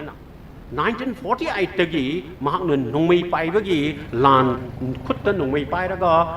ꯀꯩꯅꯣꯁꯦ ꯏꯇꯤꯍꯥꯁ ꯁꯦꯝꯒꯅꯤ ꯍꯥꯏꯕꯒꯤ ꯈꯨꯠꯂꯥꯏ ꯄꯥꯏꯕꯒꯤ ꯃꯨꯚꯃꯦꯟ ꯑꯃ ꯑꯥꯔꯝ ꯁ꯭ꯇ꯭ꯔꯒꯜ ꯑꯃ ꯇꯧꯔꯛꯈꯤꯕꯁꯤꯒꯤꯗꯃꯛꯇ ꯑꯩꯈꯣꯏꯅ ꯃꯉꯣꯟꯗ ꯔꯦꯁꯄꯦꯛ ꯇꯧꯔꯤꯕ꯭ꯔꯥ ꯍꯥꯏꯔꯤꯕ ꯑꯅꯤꯃꯛ ꯑꯁꯦ ꯃꯁꯤ ꯏꯔꯥꯕꯣꯠꯇ ꯑꯣꯏꯅ ꯀ꯭ꯔꯦꯗꯤꯠ ꯄꯤꯒꯗ꯭ꯔꯥ ꯅꯠꯇ꯭ꯔꯒꯅ ꯏꯔꯥꯕꯣꯠꯅ ꯁꯥꯒꯠꯂꯝꯃꯤꯕ ꯍꯣꯜ ꯄꯥꯔꯇꯤꯗꯨꯗ ꯑꯩꯈꯣꯏꯅ ꯀ꯭ꯔꯦꯗꯤꯠ ꯄꯤꯒꯗ꯭ꯔꯥ ꯍꯥꯏꯕꯒꯤ ꯀꯣꯏꯁꯟ ꯈꯔꯗꯤ ꯂꯩ ꯃꯗꯨꯒꯤ ꯆꯔꯥꯡꯅꯕ ꯃꯔꯛꯇ 1949ꯗ ꯃꯅꯤꯄꯨꯔꯁꯦ ꯚꯥꯔꯠꯇ ꯄꯨꯟꯅꯅꯕꯒꯤ ꯁꯣꯏꯁꯦ ꯃꯦꯖꯔ ꯑꯦꯒ꯭ꯔꯤꯃꯦꯟꯁꯦ ꯉꯁꯤꯒꯤ ꯅꯨꯃꯤꯠꯁꯤꯗ ꯁꯦꯞꯇꯦꯝꯕꯔꯒꯤ ꯇꯥꯡ 19ꯁꯤꯗ 1949ꯒꯤ ꯁꯦꯞꯇꯦꯝꯕꯔꯒꯤ ꯇꯥꯡ 19ꯁꯤꯗ ꯁꯍꯤ ꯇꯧꯅꯔꯦ ꯁꯍꯤ ꯀꯃꯥꯏꯅ ꯇꯧꯒꯦ ꯀꯩꯗꯧꯒꯦ ꯑꯩ ꯑꯗꯣꯝꯗ ꯆꯪꯁꯤꯟꯖꯔꯔꯣꯏ ꯃꯗꯨꯒꯤ ꯁꯍꯤ ꯇꯧꯅꯔꯕ ꯃꯇꯨꯡ ꯅꯨꯃꯤꯠ 15ꯅꯤ 16ꯅꯤ ꯂꯩꯔꯒ 15 ꯑꯣꯛꯇꯣꯕꯔꯗ ꯑꯣꯛꯇꯣꯕꯔꯒꯤ ꯇꯥꯡ 15ꯗ ꯑꯣꯐꯤꯁꯤꯌꯦꯜꯂꯤ ꯏꯟꯗꯤꯌꯥꯁꯦ ꯃꯅꯤꯄꯨꯔꯁꯦ ꯏꯟꯗꯤꯌꯥꯒꯤ ꯄꯥꯔꯠ ꯑꯃ ꯑꯣꯏꯈ꯭ꯔꯅꯤ ꯅꯨꯃꯤꯠ ꯀꯌꯥꯅꯤꯅꯣ ꯂꯩꯔꯤꯁꯦ 15ꯅꯤ 16ꯅꯤꯒꯨꯝꯕ ꯂꯩ 21 ꯁꯦꯞꯇꯦꯝꯕꯔꯗꯒꯤ 15 ꯑꯥꯒꯁ ꯐꯥꯎꯕꯁꯦ ꯅꯨꯃꯤꯠ ꯀꯌꯥꯅꯤꯃꯨꯛꯅꯣ ꯊꯥꯃꯨꯛꯀꯤ ꯃꯌꯥꯗ ꯂꯩꯔꯦ ꯃꯁꯤꯒꯤ ꯂꯩꯔꯤꯕ ꯃꯇꯝ ꯑꯁꯤꯗ ꯑꯃꯨꯛꯀ ꯌꯦꯡꯕꯤꯌꯣꯕ ꯃꯅꯤꯄꯨꯔꯒꯤ ꯌꯥꯝꯅ ꯃꯅꯤꯄꯨꯔꯒꯤ ꯏꯇꯤꯍꯥꯁꯇ ꯑꯩꯈꯣꯏꯒꯤ ꯑꯩ ꯉꯁꯥꯏ ꯍꯥꯏꯖꯈꯤꯕꯗꯣ ꯁꯤꯡꯅꯕꯗꯤ ꯃꯄꯥꯟꯗꯒꯤ ꯃꯌꯥꯝ ꯑꯃ ꯂꯥꯛꯄ ꯌꯥꯏ ꯑꯩꯈꯣꯏꯒꯤ ꯈꯨꯠꯇ ꯂꯩꯔꯤꯕꯗꯤ ꯑꯩꯈꯣꯏꯅ ꯀꯃꯥꯏꯅ ꯃꯗꯨ ꯃꯥꯏꯔꯣꯡ ꯌꯥꯒꯗꯒꯦ ꯍꯥꯏꯕꯒꯤ ꯄꯣꯠꯇꯨꯅꯦ ꯁꯦꯞꯇꯦꯝꯕꯔꯒꯤ 19ꯗ ꯁꯣꯏ ꯇꯧꯈ꯭ꯔꯦ ꯅꯨꯃꯤꯠ 4ꯅꯤ 5ꯅꯤ ꯂꯩꯔꯒ ꯃꯍꯥꯔꯥꯖ ꯕꯨꯙꯆꯟꯗ꯭ꯔ ꯏꯝꯐꯥꯜꯗ ꯊꯨꯡꯉꯔꯦ ꯃꯥꯒꯤ ꯂꯤꯁꯤꯡ ꯃꯈꯥꯗ ꯃꯅꯤꯄꯨꯔꯗ ꯆꯤꯞ ꯃꯤꯅꯤꯁꯇꯔ ꯃꯅꯥꯎ ꯏꯕꯨꯡꯉꯣ ꯄꯤꯕꯤ ꯃꯍꯥꯔꯥꯖ M.K. ꯄꯤꯌꯣꯕꯇꯅ ꯆꯤꯞ ꯃꯤꯅꯤꯁꯇꯔ ꯑꯣꯏꯔꯤꯕꯅꯤ ꯑꯇꯩ ꯃꯤꯅꯤꯁꯇꯔ ꯃꯌꯥꯝ ꯑꯃ ꯀꯦꯕꯤꯅꯦꯠ ꯃꯤꯅꯤꯁꯇꯔ ꯑꯃꯗꯤ ꯁ꯭ꯇꯦꯠ ꯃꯤꯅꯤꯁꯇꯔ ꯃꯌꯥꯝ ꯑꯃ ꯂꯩꯔꯤꯕꯅꯤ ꯃꯗꯨꯒꯤ ꯀꯦꯕꯤꯅꯦꯠ ꯃꯤꯅꯤꯁꯇꯔꯗꯨꯅ ꯅꯨꯃꯤꯠ 10ꯅꯤꯒꯤ ꯃꯇꯨꯡꯗ ꯅꯨꯃꯤꯠ 15ꯅꯤꯒꯤ ꯃꯇꯨꯡꯗ ꯑꯩꯈꯣꯏꯒꯤ ꯂꯩꯕꯥꯛꯀꯤ ꯂꯥꯏꯕꯛ ꯑꯁꯦ ꯃꯁꯤꯗꯤ ꯂꯥꯏꯔꯗꯅ ꯃꯥꯅ ꯄꯥꯏꯔꯤꯕ ꯃꯟꯇ꯭ꯔꯤꯗꯨꯒꯤ ꯂꯥꯏꯕꯛꯁꯦ ꯀꯔꯤ ꯑꯣꯏꯒꯗꯒꯦ ꯍꯥꯏꯕ ꯈꯪꯗ꯭ꯔꯕ ꯃꯇꯝꯗꯨꯗ ꯃꯥꯅ ꯅꯨꯃꯤꯠ 15ꯅꯤꯁꯤꯗ ꯃꯈꯣꯏꯅ ꯈꯟꯅꯔꯝꯃꯤꯕ ꯃꯈꯣꯏꯒꯤ ꯀꯦꯕꯤꯅꯦꯠ ꯃꯤꯅꯤꯁꯇꯔꯁꯤꯡ ꯑꯗꯨꯅ ꯀꯦꯕꯤꯅꯦꯠꯀꯤ ꯃꯤꯇꯤꯡꯗ ꯄꯨꯈꯠꯂꯝꯃꯤꯕ ꯋꯥꯐꯝꯁꯤꯡꯁꯦ ꯃꯅꯤꯄꯨꯔꯒꯤ ꯑꯣꯏꯕ ꯃꯅꯤꯄꯨꯔꯒꯤ ꯇꯨꯡꯒꯤ ꯑꯣꯏꯕ ꯃꯅꯤꯄꯨꯔꯒꯤ ꯅꯤꯡꯇꯝꯕ ꯑꯃꯁꯨꯡ ꯅꯤꯡꯇꯝꯗꯕꯒꯤ ꯑꯣꯏꯕ ꯃꯅꯤꯄꯨꯔꯅ ꯚꯥꯔꯠꯇ ꯄꯨꯟꯕ ꯑꯃꯁꯨꯡ ꯄꯨꯟꯗꯕꯒꯤ ꯑꯣꯏꯕ ꯍꯤꯔꯝ ꯑꯃꯠꯇꯗ ꯃꯈꯣꯏꯅ ꯅꯩꯅꯔꯝꯗꯦ ꯃꯈꯣꯏꯅ ꯅꯩꯅꯔꯝꯃꯤꯁꯦ ꯏꯝꯐꯥꯜ ꯃꯌꯥꯏꯗ ꯁꯟ ꯌꯣꯜꯍꯟꯒꯗ꯭ꯔꯥ ꯁꯥ ꯌꯣꯟꯕ ꯌꯥꯕ꯭ꯔꯥ ꯑꯗꯨ ꯇꯧꯕ꯭ꯔꯥ ꯂꯤꯛꯁꯣ ꯚꯔꯥ ꯀꯃꯥꯏ ꯍꯦꯟꯒꯠꯀꯅꯤ ꯍꯥꯏꯕꯔꯣꯝꯗ ꯃꯆꯥ ꯃꯁꯨ ꯈꯔꯗ ꯍꯤꯔꯝ ꯃꯆꯥ ꯃꯁꯨ ꯈꯔꯗ ꯃꯈꯣꯏꯅ ꯅꯩꯅꯔꯝꯃꯦ ꯌꯦꯡꯕꯤꯌꯨ ꯃꯗꯨꯒꯤ ꯃꯇꯨꯡꯗ ꯂꯥꯛꯏꯕ ꯀꯦꯕꯤꯅꯦꯠ ꯃꯌꯥꯝ ꯑꯃ ꯆꯠꯈ꯭ꯔꯦ ꯆꯤꯞ ꯃꯤꯅꯤꯁꯇꯔ ꯃꯌꯥꯝ ꯑꯃ ꯆꯠꯈ꯭ꯔꯦ 2023-24-25 ꯐꯥꯎꯕꯁꯤꯗ ꯆꯤꯞ ꯃꯤꯅꯤꯁꯇꯔ ꯃꯌꯥꯝ ꯑꯃ ꯂꯩꯈ꯭ꯔꯦꯕ ꯃꯗꯨꯒꯤ ꯆꯤꯞ ꯃꯤꯅꯤꯁꯇꯔꯁꯤꯡꯗꯨꯅ ꯃꯅꯤꯄꯨꯔꯒꯤ ꯃꯅꯨꯡꯒꯤ ꯃꯆꯥꯛꯁꯦ ꯈꯪꯅ ꯃꯅꯤꯄꯨꯔꯒꯤ ꯇꯨꯡꯒꯤ ꯂꯥꯏꯕꯛꯁꯦ ꯀꯔꯤ ꯑꯣꯏꯒꯗꯒꯦ ꯍꯥꯏꯕꯁꯦ ꯈꯪꯅ ꯑꯩꯈꯣꯏꯒꯤ ꯑꯦꯖꯦꯟꯗꯥꯗ ꯑꯩꯈꯣꯏ ꯀꯃꯥꯏꯅ ꯇꯧꯒꯗꯒꯦ ꯍꯥꯏꯕꯁꯦ ꯀꯔꯝꯕ ꯃꯇꯝꯗ ꯀꯔꯝꯕ ꯃꯐꯝꯗ ꯑꯩꯈꯣꯏꯅ ꯅꯩꯅꯕ ꯌꯥꯎꯕꯒꯦ ꯃꯁꯤ ꯌꯦꯡꯕ ꯌꯥꯕ ꯄꯣꯠ ꯑꯃꯅꯦꯕ ꯃꯔꯝꯗꯤ ꯃꯗꯨꯅꯅꯦꯕ ꯑꯩꯈꯣꯏꯗ ꯄꯥꯎꯅ ꯕꯖꯥꯕꯁꯤ ꯀꯌꯥ ꯌꯥꯎꯔꯤꯕꯒꯦ ꯑꯩꯒꯤ ꯀꯣꯛꯇ ꯊꯪꯒꯥꯜ ꯖꯦꯅꯔꯦꯜ ꯌꯥꯎꯔꯤꯕ꯭ꯔꯥ ꯑꯩꯒꯤ ꯊꯃꯣꯏꯗ ꯌꯦꯡꯈꯣꯏꯕ ꯌꯥꯎꯔꯤꯕ꯭ꯔꯥ ꯍꯥꯏꯕꯁꯦ ꯑꯩꯈꯣꯏꯅ ꯌꯦꯡꯖꯒꯗꯕ ꯄꯣꯠꯁꯦ ꯀꯔꯤꯅꯣ ꯍꯥꯏ ꯃꯇꯝꯗ ꯑꯩꯈꯣꯏꯒꯤ ꯀꯦꯕꯤꯅꯦꯠꯀꯤ ꯗꯤꯁꯤꯖꯟꯁꯤꯡꯁꯤꯗ ꯀꯦꯕꯤꯅꯦꯠꯀꯤ ꯃꯦꯃꯣꯗ ꯀꯔꯤꯗ ꯑꯩꯈꯣꯏ ꯀꯌꯥ ꯌꯥꯎꯔꯤꯕꯒꯦ ꯁꯤ ꯌꯦꯡꯕꯤꯌꯨ ꯃꯦ 23 ꯃꯌꯥꯝꯅ ꯍꯥꯏꯅꯈ꯭ꯔꯤꯕ 2023ꯒꯤ ꯃꯦ ꯇꯥꯡ 3ꯗꯒꯤꯅ ꯐꯝꯈꯤꯕ ꯀꯦꯕꯤꯅꯦꯠ ꯃꯤꯅꯤꯁꯇꯔ ꯀꯦꯕꯤꯅꯦꯠ ꯃꯤꯐꯝꯁꯤꯡ ꯑꯗꯨꯒꯤ ꯃꯦꯟ ꯑꯦꯖꯦꯟꯗꯥꯁꯦ ꯀꯔꯤ ꯀꯔꯤ ꯑꯣꯏꯈꯤꯕꯒꯦ इसम चमना मणिपुर कायब यारोय हाइबा नत्रे हाइरगना अदु तौनी हाइबा अदा तौनी हाइबा यामना रिटोरिक ओइबा ताबददि नुंगाइबा थबक ओंथोकपदि यादबा अदुगुंबा वाही परियंग सिंग अदुना प्रैग्मेटिक ओइदबा थबक ओंथोकपा यादबा कैसु कानबा नतबा नाकोंगददा नुंगाइबा अदुगी वाही सिंगना अइकोइसे हुम्मगा पुखिबरा नत्रगना कंक्रीट ओइबा पोचे करी लैखिबगे हाइबसा अइकोइ अमुक्ते यंगबियो 1949 दा अखोई दा सोइगिबा पोचा निंथौना सोइ तौरमीबा पोची 15 अक्टोबर भावबा लैबाक सिगी मियामना लैबाक दुगी मंत्री सिंगना चीफ मिनिस्टर ना मतम दुगी चीफ मिनिस्टर ना मसे लैबाक मियाम ममांगदा नत्रगा मोइ ngakta oirasu madugi khannakitaba asa masi laibak thiba amane likewise ngasi akhoi kaya yamna khannariba ge हौजिक अखोइदा संदोइबा पोते कुकीना मैतैसिंग असे हाटनबा तौरे कुकीना मखोइगी लाइबाक अमा सेमनबा तौरे मैतैसिंग असे मखोइना उसितरे मैतैसिंगबो अदु हाइरे मैतै नुपीदा अदु तौरे हाइबगे सिगी सेंटिमेंट ओइबा पोत तौ लेरे राजनीतिगी ओइबा करी फिरेप अमा अखोइना लौगदगे राजनीति कमाइना मसी सिग्नगदगेबा लैबाकसु काइदबा इरांगसु लोइसनबा मोंगदा अखोइना कमाइना वारे लौगदगे ऐसि नतबा कुकीना सि हाइरेना फेसबुक ता करी खन्नबा पुंजाइदा तौबा अदुगा इंसिनदना मदुगी कैनो मयाम अमा तौखिबसा खोइगी ख्वाइदगी सोनबा अैना ngasa हाइजखरिबा मणिपुरना ख्वाइदगी सोनबा मैतैना ख्वाइदगी सोनबा 19th century दा भावबा अखोइना अदुगाना साथीना अखोइगी इहुलदगी थमोइदगी वाकसि तौते अखोइना वाखन सि मुन्ना खल्लगा अखोइना अखोइगी कल्चर असा अखोइगी आइडेंटिटी ngaknaba अखोइगी सकदम ngaknaba अखोइना अखोलाई ओइना सिजनरे पुंग चोलोम हाइबसा रासलीला हाइबसा खंबथोइबिगी जगोय हाइबसा लाई हराउबा हाइबसा लैबाक असिदा लैबाक असेगी काकुल ngak मुत्तनबगी दमक्ता अखोइना राजनीतिगी खुलाई ओइना सिजनखिबने ngasiना हेक लेजब खुदिंग पुथुगा लोइ थुगाइदना सिदी नंग नते सिदी ऐ नते सिदी अदुनी हाइदना मैतै हाइबसा मणिपुरी हाइबसा युमना खदा खक्तदा रिड्यूस तौरकनबो होनरिबा लाइनिंग अमा खक्तदा रिड्यूस तौनबो होनरकपसिना अखोइसे काइनबगी मसाक ओइरिबरा अमसु ओइदबरा हाइबसा अखोइ खन्थबा चंगे अमुक्ते यंगबियो मणिपुर की इतिहास 1949 दा मणिपुर से भारत पुनबा मसुंग पुनदबगी मरई तौना अखोइ से पुनखरे 1949 की 15 अक्टोबर दा मणिपुर से हाना लेरमीबा महाराज बुद्धचंद्र की मखादा सेममीबा कैबिनेट मिनिस्टर सिंह अदो कैबिनेट कैनोदो सरकार अदो मधु मुथतले हाइबसा 15 अक्टोबर दा इंडिया ना ख्वाइदगी याल हानबा हुकुम अमा चलाय इंडिया ना थोपा हुकुम दा ख्वाइ यालन हुकुम जे करी नोइदा मणिपुर की लेरमीबा सरकार अदो मुथतले हाइबसिनो ओइरिने मधु मुथतले ना हाइबसिगा कोनना मणिपुर से डिटेल्स तो नत्रसु तारीख तो तांगवान द सी टू है ना सी नतबीदा मणिपुर से पार्सी स्टेट अमगी मखा थाकदा अखोइ से थमखरे पार्सी यदि कैनो चीफ कमिश्नर अमना चलाइबा कैबिनेट लेतबा मिनिस्टर लेतबा चीफ कमिश्नर अमना चलाइबा शासन अमगी मखादा मणिपुर से थमखरे इंडिया दा पुल्लबा मतुंगदा इंडियन कॉन्स्टिट्यूशन 26 जनवरी दा अखोइ पास तौरबा मतुंगदे मणिपुर से कैनो दा थमखरे Parsi state thereby 15 October dagi Manipur gi ityas ta Israel ani khak thole amana hana dagi Manipur sa ning tamba Manipur ama oigadabani haibagi damakta tawrakpa wakhan gi paring ama aikoi ning tamba hanjanna bagi damakta aikoi lan tawrasu tawni yaning da bagi damakta kaino charai helasu heni kaino rally satlasu satkani haibagi miyeng ama ning tamba Manipur hanjanna bagi damakta 1891 da mangkriba ning tamba do aikoi amuk hanjanna bagi damakta tiken dezit na thamamba khongpham dugi makha putharakpa oina aina sathigani haibagi Israel ama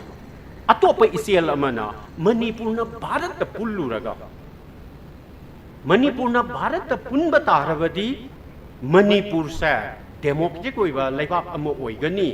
aikoi sa sahongani nganghongani aikoi gi naha sing ase lairik laisu haigani thabak matik saba thabak tawbana taba matik saba thabak tawgani haidana thajadana Bharat punning gi ba mi singa do madu sunning ba kai karigi Manipur gi ningtamba Manipur do Parsi state ta handhagi basa madu gi damakta makoina mapung phawi state ama oina ba gi damakta makoina andalon kaya ama tawrei akanba Manipur ama arangba Manipur ama India gi manungda sangkat pa pamba party sing aduna madu congress no oibe yai socialist no oibe yai natraga na many others matamdu da leiramba janata gi kari gi mayam sing asina kaino sa lan tawrei andalon tawrei ningtamba mapung phawi state ama bigadabani haibasa 1949 gi 15 October dagi sigi movement si lai atop movement amana aikoi da lai basa ningtamba Manipur ama aikoi hanjan ki gani haidana lai mado yang aso saija gumba indra sala kaino aikoi gi sagon sem indramani gumba makoina merger agreement ki against the andalon khara tawrammi adubu 1964 yaurakpa matamda haibadi sahi 35 muki matungda Bharat pullaba matung sahi 35 gi matungda sokisinga samapan humpu marida aikoina ningtamba hanjan ge haiba taragadi andalon na yaroi aikoina ningtamba amadi Manava Kunai gi laibak ama laibak asida Manipur sida semgat ke hairwadi yamna chang lauba party ama changi haidana matam dugi 1964 gi matam sigi lairik laisu haiba naha kanglup ama thoglai madui manungda Araman Somarenro madui manungda Pahari gumba many others madugi mi singa asina party ama linkatle United National Liberation Front Taiba Union Faraga Kangnariba Masa 1964 da Linkatle Makuina Ahan Bada Miam da Manipur gi Ityas Manipur gi nationalism Manipur gi Mi Singasi da 1891 da Laikriva patriotism ado Madu Hanjanaba gi Damakta Makuina Kainosa Sagala kainogi wakhan gi oiba amadi loksing gi oiba movement ama makoina sagalai adubu 1977 78 79 swai sida KCP pripak amadi PLA gumba party singa sel la aga khulai pai bagi nongmai kapagi bom langjan bagi yeknabaga khut thanabagi pochima makoina hore amadi madung tarakpatudi miyam ne khangbira potto aduna Masigi 1949 gi 15 October dagi laiba Israel asa Israel ani thongna laiba sa masi aikoida kaino se amana ningtamba hanjanna bagi amana India manung da leijaraga so aikoi asa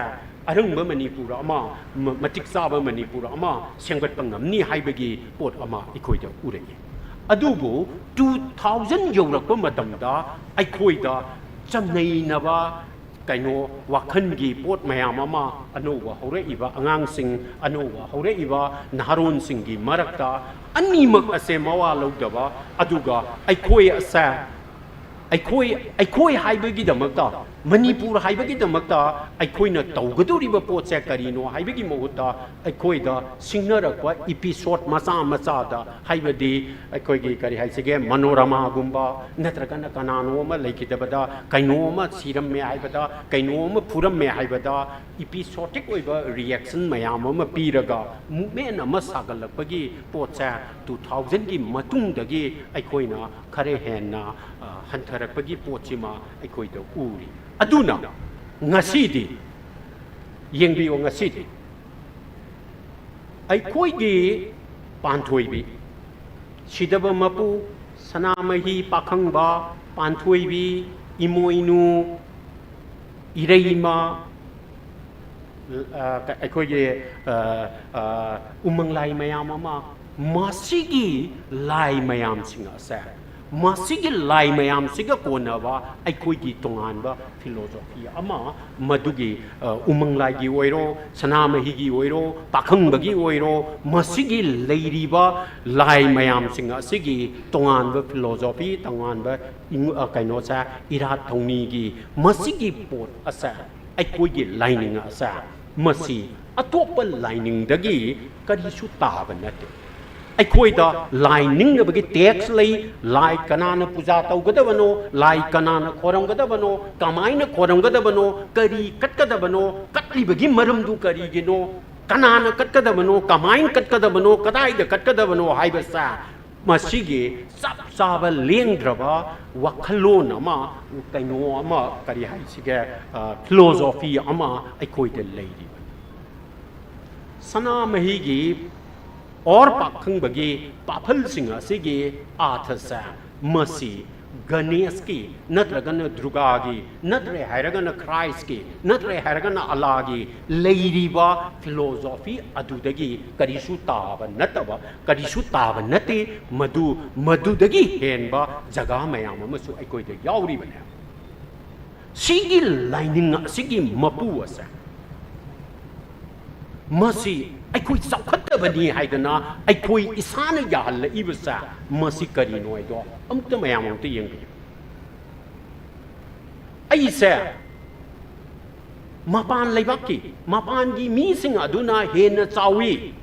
Narendra Modi ना नत्रगा अमित शाह ना नुंसीरी भावगा मणिपुर से कायरोय मणिपुर कायदनबगिदमत नरेंद्र मोदी लेरियेदना नत्रगा नेहरू लेरियेदना नत्रगा राहुल गांधी लेरियेदना अखोइना हाइबा तारगदि अइसे कदाइद लेरिगे अइगी loan से सौखत्तबसिंगी loan अमने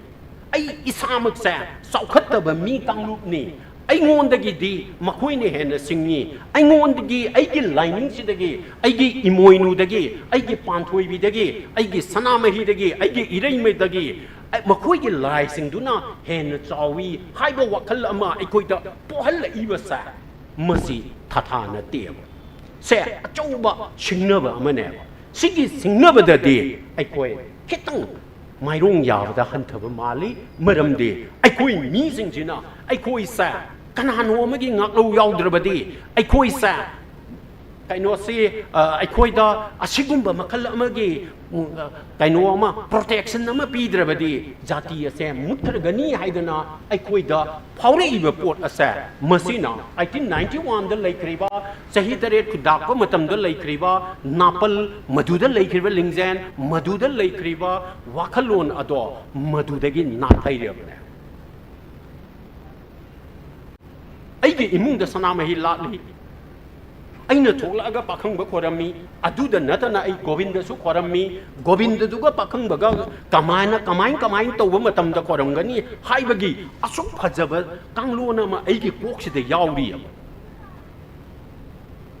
अखोइगी नाकंदा हौजिक लैरिबा रामजीगी प्रभुगी वारी अखोइदा लैरिबा पांथोइबि लाटपगी वारी पांथोइबिगी वारी अखोइदा लैरिबा नोंथांग लैमगी वारी मसिगी वारी मयामसिंग असे मसि लोइ सुचलगा ख्वाइदगी चौखत्तबा अफ्रीकागी प्रिमिटिव ट्राइब्सिंग चटलिबा लाइनिंग दुगुंबनी हाइदना इसाना यारा अगद ꯆꯥꯎꯈꯠꯇꯕ ꯖꯥꯇꯤꯁꯤꯡꯒꯤ ꯙꯔꯃꯗꯨꯒ ꯑꯩꯒ ꯌꯥꯔꯕꯅꯤ ꯑꯩꯅ ꯁꯣꯝꯅꯥꯀꯟꯗ ꯑꯣꯏꯖꯕ ꯈꯔ ꯃꯦꯇꯔꯤꯌꯦꯜ ꯑꯣꯏꯅ ꯑꯣꯏꯖꯕ ꯈꯔ ꯃꯤ ꯈꯔ ꯐꯪꯅꯤ ꯍꯥꯏꯕꯒꯤꯗꯃꯛꯇ ꯑꯩꯈꯣꯏꯅ ꯄꯤꯕ ꯇꯥꯔꯒꯗꯤ ꯃꯗꯨꯗ ꯑꯩꯈꯣꯏꯅ ꯌꯥꯕ ꯇꯥꯔꯒꯗꯤ ꯃꯗꯨꯋꯥꯏꯗꯅꯦꯕ ꯃꯤꯒꯤ ꯖꯥꯇꯤ ꯑꯃꯒꯤ ꯌꯥꯡꯂꯦꯟ ꯁꯔꯨ ꯑꯣꯏꯔꯤꯕ ꯋꯥꯈꯜꯒꯤ ꯂꯤꯡꯖꯦꯜꯒꯤ ꯌꯥꯡꯂꯦꯟ ꯁꯔꯨꯗꯨꯗ ꯊꯨꯗꯦꯛꯅꯕ ꯍꯣꯠꯅꯔꯛꯄꯅꯦ ꯍꯧꯖꯤꯛꯇꯤ ꯃꯤ ꯃꯌꯥꯝ ꯑꯃ ꯊꯣꯛꯂꯛꯑꯦꯗꯅ ꯏꯟꯗꯤꯌꯥ ꯒꯃꯦꯟꯇꯤ ꯀꯔꯤꯝ ꯂꯥꯟꯖꯗꯕꯅꯤ ꯀꯨꯀꯤꯅ ꯂꯥꯟꯕꯅꯦꯅ ꯅꯥꯀꯜ ꯑꯃꯗꯅ ꯑꯃꯨꯛ ꯇꯧꯅꯔꯤꯕ ꯂꯥꯟ ꯑꯁꯦ ꯏꯟꯗꯤꯌꯥꯒꯤ ꯀꯩꯅꯣꯅꯤ ꯄ꯭ꯔꯣꯛꯁꯤ ꯋꯥꯔꯅꯤ ꯄ꯭ꯔꯣꯛꯁꯤ ꯋꯥꯔ ꯑꯣꯏꯅꯤ ꯍꯥꯏꯗꯅ ꯅꯪꯅ ꯌꯥꯖꯕ ꯇꯥꯔꯒꯗꯤ ꯈꯠꯅꯒꯗꯧꯔꯤꯁꯦ ꯀꯨꯀꯤꯒꯔ ꯅꯠꯇ꯭ꯔꯒ ꯏꯟꯗꯤꯌꯥꯒꯔ ꯍꯥꯏꯕꯁꯦ ꯌꯦꯛꯅꯕꯁꯦ ꯀꯅꯥꯅꯣꯒ ꯈꯪꯂꯛꯇꯕ ꯂꯩꯗꯅ ꯃꯥꯅ ꯍꯥꯏꯖꯕꯗꯨꯅꯦ ꯑꯗꯨ ꯑꯣꯏꯔꯕꯩꯗꯤ ꯀꯨꯀꯤꯒꯤ ꯄꯣꯠꯁꯦ ꯃꯅꯨꯡ ꯑꯃꯗꯤ ꯃꯄꯥꯟꯒꯤ ꯐꯦꯛꯇꯔ ꯑꯅꯤꯅꯤ ꯃꯅꯤꯄꯨꯔ ꯑꯗꯨꯕꯨ ꯑꯩ ꯗꯦ ꯋꯥꯟꯗꯒꯤ ꯑꯩꯅ ꯊꯝꯖꯔꯛꯄ ꯄꯣꯠ ꯑꯃꯈꯛꯇꯪ ꯃꯌꯥꯝꯗ ꯁꯤꯌꯥꯔ ꯇꯧꯖꯒꯦ ꯏꯔꯩꯀꯥꯏ ꯃꯆꯥ ꯉꯥꯛꯇꯅꯤ ꯑꯗꯨꯅ ꯑꯩꯅ ꯊꯝꯖꯅꯤꯡꯉꯤꯕ ꯄꯣꯠꯁꯤꯅ ꯂꯥꯟꯅꯁꯨ ꯂꯧꯕꯤꯒꯅꯨ ꯑꯩꯅ ꯍꯥꯏꯖꯔꯤꯕꯗꯤ ꯍꯧꯖꯤꯛ ꯃꯦ ꯇꯥꯡ 3ꯗꯩꯅ ꯉꯁꯤ ꯐꯥꯎꯕ ꯐꯨꯅꯕꯒꯤ ꯃꯑꯣꯡꯁꯤꯅ ꯃꯩꯇꯩꯅ ꯀꯨꯀꯤ ꯂꯥꯁ ꯀꯨꯀꯤꯗꯨꯐꯥꯎ ꯍꯥꯠꯄ ꯍꯥꯏꯕꯁꯦ ꯑꯣꯏꯊꯣꯛꯇꯦ ꯃꯩꯇꯩꯅ ꯂꯥꯟ ꯉꯝꯃꯦ ꯍꯥꯏꯕꯁꯦ ꯂꯩꯔꯤꯕ ꯄ꯭ꯔꯤꯊꯤꯕꯤꯗ ꯍꯦꯛ ꯂꯩꯔꯤꯕ ꯀꯨꯀꯤ ꯈꯨꯗꯤꯡꯃꯛꯁꯦ ꯍꯥꯠꯂꯒ ꯑꯩꯈꯣꯏꯅ ꯂꯥꯟ ꯉꯝꯕ ꯁꯛꯀꯅꯤ ꯍꯥꯏꯕꯁꯦ ꯃꯁꯤ ꯑꯣꯏꯊꯣꯛꯇꯦ ꯀꯨꯀꯤꯒꯨꯝꯕ ꯑꯃꯅ ꯃꯅꯤꯄꯨꯔꯒꯤ ꯏꯇꯤꯍꯥꯁꯁꯦ 33 ADꯗꯒꯤ ꯁꯨꯡꯂꯦꯞ ꯂꯦꯞꯇꯅ ꯂꯨꯆꯤꯡꯗꯅ ꯂꯥꯛꯏꯕ ꯃꯩꯇꯩꯁꯤꯡ ꯑꯁꯦ ꯃꯥꯏꯊꯤꯕ ꯄꯤꯒꯅꯤ ꯍꯥꯏꯕꯁꯤꯁꯨ ꯑꯩ ꯊꯥꯖꯗꯦ ꯃꯈꯣꯏꯒꯤ ꯂꯩꯔꯤꯕ ꯃꯀꯣꯛ ꯃꯈꯣꯏꯒꯤ ꯂꯩꯔꯤꯕ ꯔꯤꯁꯣꯔꯁ ꯃꯈꯣꯏꯒꯤ ꯂꯩꯔꯤꯕ ꯃꯈꯣꯏꯅ ꯄꯥꯝꯃꯤꯕ ꯃꯈꯣꯏꯅ ꯁꯥꯒꯠꯂꯤꯕ ꯃꯪꯂꯥꯟꯗꯨ ꯌꯦꯡꯉꯒ ꯑꯩꯅ ꯈꯟꯖꯕꯗ ꯃꯩꯇꯩꯒꯨꯝꯕ ꯖꯥꯇꯤ ꯑꯃ ꯃꯈꯣꯏꯅ ꯃꯥꯏꯊꯤꯕ ꯄꯤꯅꯤ ꯍꯥꯏꯕꯁꯤꯁꯨ ꯑꯩ ꯊꯥꯖꯗꯦ ꯑꯗꯨꯕꯨ ꯑꯩꯅ ꯎꯖꯕ ꯄꯣꯠ ꯑꯃꯈꯛꯇꯪꯗꯤ ꯀꯔꯤꯅꯣ ꯍꯥꯏꯕ ꯃꯇꯝꯗ ꯁꯤꯒꯤ ꯏꯔꯥꯡꯁꯤꯅ ꯆꯠꯊꯔꯤꯕ ꯈꯨꯗꯤꯡꯒꯤ ꯑꯩꯈꯣꯏꯒꯤ ꯂꯩꯕꯥꯛꯁꯦ ꯍꯦꯟꯅ ꯂꯩꯀ꯭ꯔꯛ ꯆꯠꯂꯛꯄꯁꯦ ꯍꯦꯜꯂꯤ ꯑꯗꯨ ꯑꯣꯏꯔꯕꯗꯤ ꯂꯩꯀ꯭ꯔꯛ ꯆꯠꯂꯛꯏꯕꯁꯦ ꯃꯁꯤ ꯉꯥꯛꯅꯅꯕꯒꯤꯗꯃꯛꯇ ꯏꯔꯥꯡꯁꯦ ꯀꯩꯅꯣꯝ ꯅꯠꯇ꯭ꯔꯒ ꯀꯩꯅꯣꯝ ꯇꯧꯔꯒ ꯂꯣꯏꯁꯤꯟꯕ ꯑꯃ ꯆꯪꯉꯤ ꯃꯗꯨꯗꯗꯤ ꯑꯩꯈꯣꯏꯒꯤ ꯔꯥꯖꯅꯤꯇꯤ ꯋꯥꯂꯥꯁꯤꯡ ꯑꯩꯈꯣꯏꯒꯤ ꯁꯣꯁꯤꯌꯦꯜ ꯋꯥꯔꯀꯔꯁꯤꯡ ꯑꯩꯈꯣꯏꯒꯤ CSOꯒꯤ ꯃꯤꯁꯤꯡ ꯑꯁꯤꯅ ꯑꯆꯧꯕ ꯊꯧꯗꯥꯡ ꯂꯧꯒꯗꯕꯅꯦꯅ ꯑꯩ ꯈꯟꯖꯩ ꯑꯗꯨꯕꯨ ꯃꯁꯤꯒꯤ ꯃꯇꯥꯡ ꯁ꯭ꯋꯥꯏꯗꯗꯤ ꯑꯩꯈꯣꯏꯁꯦ ꯈꯖꯤꯛ ꯋꯥꯠꯄꯔ ꯑꯩꯈꯣꯏꯁꯦ ꯁꯦꯟꯇꯤꯃꯦꯟꯠꯅ ꯑꯗꯒꯤ ꯏꯃꯣꯁꯟꯅ ꯍꯦꯟꯅ ꯄꯨꯈꯤꯗꯅ ꯑꯩꯈꯣꯏꯒꯤ ꯋꯥꯈꯜ ꯑꯃꯗꯤ ꯑꯩꯈꯣꯏꯅ ꯄꯥꯝꯃꯤꯕ ꯂꯩꯕꯥꯛ ꯑꯁꯦ ꯃꯁꯤ ꯁꯥꯒꯠꯂꯛꯄꯁꯤꯗ ꯀꯪꯉꯥꯎꯅꯕ ꯆꯃꯝꯅꯕ ꯊꯣꯛꯄꯒꯤ ꯄꯣꯠꯁꯤꯃ ꯑꯩꯈꯣꯏꯗ ꯎꯏ ꯑꯗꯨꯅ ꯂꯣꯏꯁꯤꯜꯂꯛꯄꯗ ꯑꯩꯅ ꯊꯝꯖꯅꯤꯡꯕ ꯍꯥꯏꯕꯕꯨ ꯑꯩꯈꯣꯏ 1891 ꯂꯥꯟ ꯇꯧꯈꯤ ꯑꯩꯈꯣই ꯀꯔꯤ ꯍꯥꯏꯁꯤꯒꯦ ꯆꯍꯤ 8 ꯈꯨꯟꯗꯥꯛꯄꯒꯤ ꯂꯥꯟ ꯇꯧꯈꯤ ꯑꯩꯈꯣꯏꯅ ꯚꯩꯒꯆꯟꯗ꯭ꯔꯒꯤ ꯃꯇꯝꯗ ꯑꯋꯥꯒ ꯂꯥꯟꯐꯝ 53 ꯑꯩꯈꯣꯏꯅ ꯊꯦꯡꯅꯈꯤ ꯂꯥꯟꯐꯝ ꯈꯔꯗ ꯑꯋꯥꯅ ꯑꯩꯈꯣꯏ ꯐꯨꯈꯤ ꯏꯚꯟ ꯑꯩꯈꯣꯏꯒꯤ ꯅꯤꯡꯊꯧ ꯚꯩꯒꯆꯟꯗ꯭ꯔꯁꯦ ꯑꯋꯥ ꯇꯥꯅ ꯑꯁꯥꯝ ꯇꯥꯅ ꯆꯦꯜꯂꯒ ꯈꯥꯡꯉꯤꯅꯤ ꯃꯗꯨꯗꯒꯤ ꯑꯃꯨꯛ ꯍꯟꯖꯜꯂꯛꯑꯒ ꯅꯦꯁꯅꯦꯜ ꯂꯤꯕꯔꯦꯁꯟ ꯃꯨꯚꯃꯦꯟꯠ ꯑꯃ ꯁꯥꯒꯠꯂꯒ ꯃꯥꯛꯅ ꯑꯃꯨꯛ ꯂꯩꯕꯥꯛꯁꯦ ꯁꯦꯝꯒꯠꯂꯝꯃꯤꯕꯅꯤ ꯃꯗꯨꯗ ꯅꯠꯇꯅ ꯑꯋꯥꯗ ꯒꯕꯔꯅꯤꯋꯥꯖꯒꯤ ꯃꯇꯝꯗ ꯑꯋꯥ ꯂꯩꯕꯥꯛꯁꯦ ꯊꯨꯒꯥꯏꯗꯅ ꯃꯗꯨꯗ ꯂꯩꯔꯝꯃꯤꯕ ꯇꯣꯡꯒꯨ ꯗꯥꯏꯅꯦꯁꯇ꯭ꯔꯤꯁꯦ ꯊꯨꯒꯥꯏꯗꯅ ꯑꯋꯥꯗ ꯑꯆꯧꯕ ꯄꯥꯔꯥ ꯑꯃ ꯑꯩꯈꯣꯏꯗ ꯇꯝꯕꯤꯔꯤꯕꯅꯤ ꯄꯤꯛꯑꯕꯁꯨ ꯄꯤꯛꯅ ꯑꯩꯈꯣꯏꯗ ꯍꯧꯔꯛꯀꯅꯨ ꯍꯥꯏꯕꯒꯤ ꯄꯥꯔꯥꯁꯦ ꯒꯕꯔꯅꯤꯋꯥꯖꯒꯤ ꯃꯇꯝꯗ 19 ꯁꯨꯕ ꯆꯍꯤꯆꯥꯒꯤ ꯍꯦꯛ ꯍꯧꯒꯠꯂꯛꯄ ꯃꯤꯀꯨꯞꯇꯨꯗ ꯑꯩꯈꯣꯏꯅ ꯑꯋꯥꯗ ꯎꯠꯈꯤꯕꯅꯤ ꯃꯗꯨꯒꯤ ꯃꯈꯥ ꯇꯥꯔꯛꯄ ꯑꯣꯏꯅ ꯃꯥꯒꯤ ꯃꯁꯨ ꯅꯨꯄꯥ ꯀꯩꯅꯣꯁꯤꯅ ꯚꯩꯒꯆꯟꯗ꯭ꯔꯅ ꯑꯃꯨꯛ ꯑꯋꯥꯗ ꯑꯩꯈꯣꯏꯗ ꯅꯈꯣꯏꯅ ꯍꯧꯔꯛꯀꯅꯨ ꯑꯩꯈꯣꯏꯅ ꯑꯩꯈꯣꯏꯒꯤ ꯅꯤꯡꯇꯝꯕ ꯉꯥꯛꯅꯕꯒꯤꯗꯃꯛꯇ ꯂꯥꯁ ꯕ꯭ꯂꯗꯇꯨ ꯐꯥꯎꯕ ꯃꯅꯤꯄꯨꯔꯤ ꯖꯥꯇꯤꯒꯤ ꯑꯔꯣꯏꯕ ꯈ꯭ꯋꯥꯏꯗꯒꯤ ꯑꯔꯣꯏꯕ ꯃꯤꯗꯨꯒꯤ ꯏꯔꯣꯏ ꯂꯣꯏꯕ ꯏꯒꯤ ꯗ꯭ꯔꯣꯞꯇꯨ ꯐꯥꯎꯕ ꯑꯩꯈꯣꯏ ꯂꯥꯟ ꯇꯧꯅꯈꯤꯒꯅꯤ ꯍꯥꯏꯕꯁꯦ ꯎꯠꯂꯝꯕꯅꯤ ꯆꯍꯤ 8 ꯈꯨꯟꯗꯥꯛꯄ ꯂꯥꯛꯄꯅꯤ ꯃꯗꯨꯗꯁꯨ ꯑꯩꯈꯣꯏꯅ ꯑꯃꯨꯛ ꯍꯟꯅ ꯈꯨꯟꯗꯥꯛ ꯀꯩꯅꯣꯁꯦ ꯂꯩꯕꯥꯛꯁꯦ ꯈꯨꯜꯂꯤꯡꯕ ꯅꯧꯅ ꯑꯃꯨꯛ ꯈꯨꯜꯂꯤꯡꯕꯒꯤ ꯄꯣꯠꯁꯦ ꯑꯩꯈꯣꯏꯅ ꯇꯧꯔꯛꯄꯅꯤ ꯃꯁꯤꯗ ꯂꯩꯈ꯭ꯔꯤꯕ ꯂꯤꯡꯖꯦꯜ ꯑꯁꯦ ꯃꯗꯨꯗ ꯄꯤꯈ꯭ꯔꯤꯕ ꯏꯇꯤꯍꯥꯁꯀꯤ ꯁꯤꯡꯅꯕ ꯑꯁꯦ ꯃꯁꯤꯅ ꯃꯇꯝꯗꯨꯗ ꯊꯦꯡꯅꯈ꯭ꯔꯤꯕ ꯁꯤꯡꯅꯕꯁꯤꯡ ꯃꯇꯝꯗꯨꯗ ꯂꯥꯛꯄ ꯃꯨꯛꯅꯕꯁꯤꯡꯁꯦ ꯑꯩꯈꯣꯏꯅ ꯉꯝꯃꯒ ꯂꯥꯛꯄ ꯉꯁꯤꯒꯤ ꯃꯥꯡꯗ ꯂꯥꯛꯏꯕ ꯁꯤꯡꯅꯕ ꯑꯁꯤꯁꯨ ꯑꯩꯈꯣꯏꯒꯤ मगुन अखोगी मस अरंग से हेन लंगनब मई इतप अमनी है इदी लौजै अदुना अखोइना कमाइना मसिगी लैरिबा सिंगनब असे कमाइना माइरोंग यागदगे हाइबसिमा अखोइ खनबा म चंगी अदुगा थेंगनरिबा पोट असे मसी चप मानब लेंगा अनि थेंगनब नते अखोगी मनुंग द यावबा अखोगी मखाद लेरंबा लेबाक सिगी प्रजा ओइना चंगमिनरपा मी मयाम अमा कांगलुप मयाम अमा यावरिबनिना मसे कमाइना अखोइना माइरोंग यागदगे हाइबसा इसम संबा पुनिंगी नत्रगा थमोइगी नत्रगा नाके खंगलाक खंजिनगी पोचिंग असिना यारोय मसिददी हेना कनो तौबा म चंगी अदुना अखोइदा अखोइगी लीडर नि न उहलिबा मी सिंसिना ngangiba wai sing sa khajiktang filter tawraga mana hairi sibu chummibra ma haisibu akhoi saugatlan laga magi mana kai tawgi hairi bano haibudu akhoi khanthaba ma changi aduna hojikti sarkar fail oire irang se laksan bata manipur ngang nabagi potse hojik leiriba political parties singna kainote yam thuna tawrok ngamgani haibagi asasu udraboidi masigi samasya sa loisan ge haiba taragade mado praja gi kutalai madu aikogi CSO singi kutalai CSO singi leader singa sigi kutalai adu roboidi leader sa sindok ke haibra natragana makoida मियंग अनौबा मा पीगे हाइब्रा अमा तौबा मा चंगी हाइना खंजै मसे हारगे लोसिनदगे thank you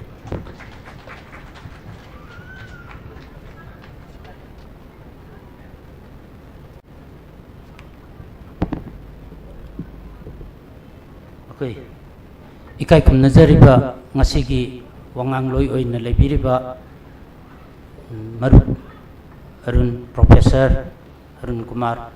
yamna phajana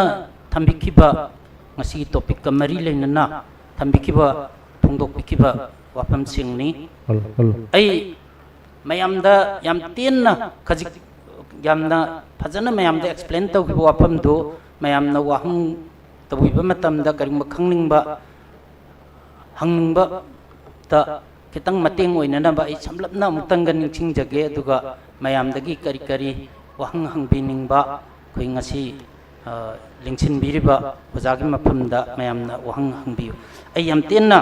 hojik ojana takpi khriba wafam masi akoi yamna koi manipur gi oiba lamdam sigi background akoi maitai heba jati se kamaina horakhibagi haibagi yamna phajaba akoi gi jati se tanop tanop tayang tayang horakhiba adugumba kunai natte akoi si yamna chang chang lauba adugumba kunai amoina sangna chahi lising kya gi kanonda semkat laga laaba adugumba kanomani haina adumaina thambi bani koina wari lisang ama koi kanoma ko oja urunna yamna phajana kudam pi pidna takpi ki adagi masima leigre aduga koina akoi india da koi manipur pun khibagi matangi si yoksalapa matamda ojana thambi khibada koi india da pun khiba matamda koi manipur da leiriba akhang hei sing sigi ano da tongan tongan ba mod ani khak khenaba mod ani khak toi haibasima masi tasengna india gi manungda tinjalaga nungai gadra haibu wakallon amma adagi amana india da punsin ba pam da ba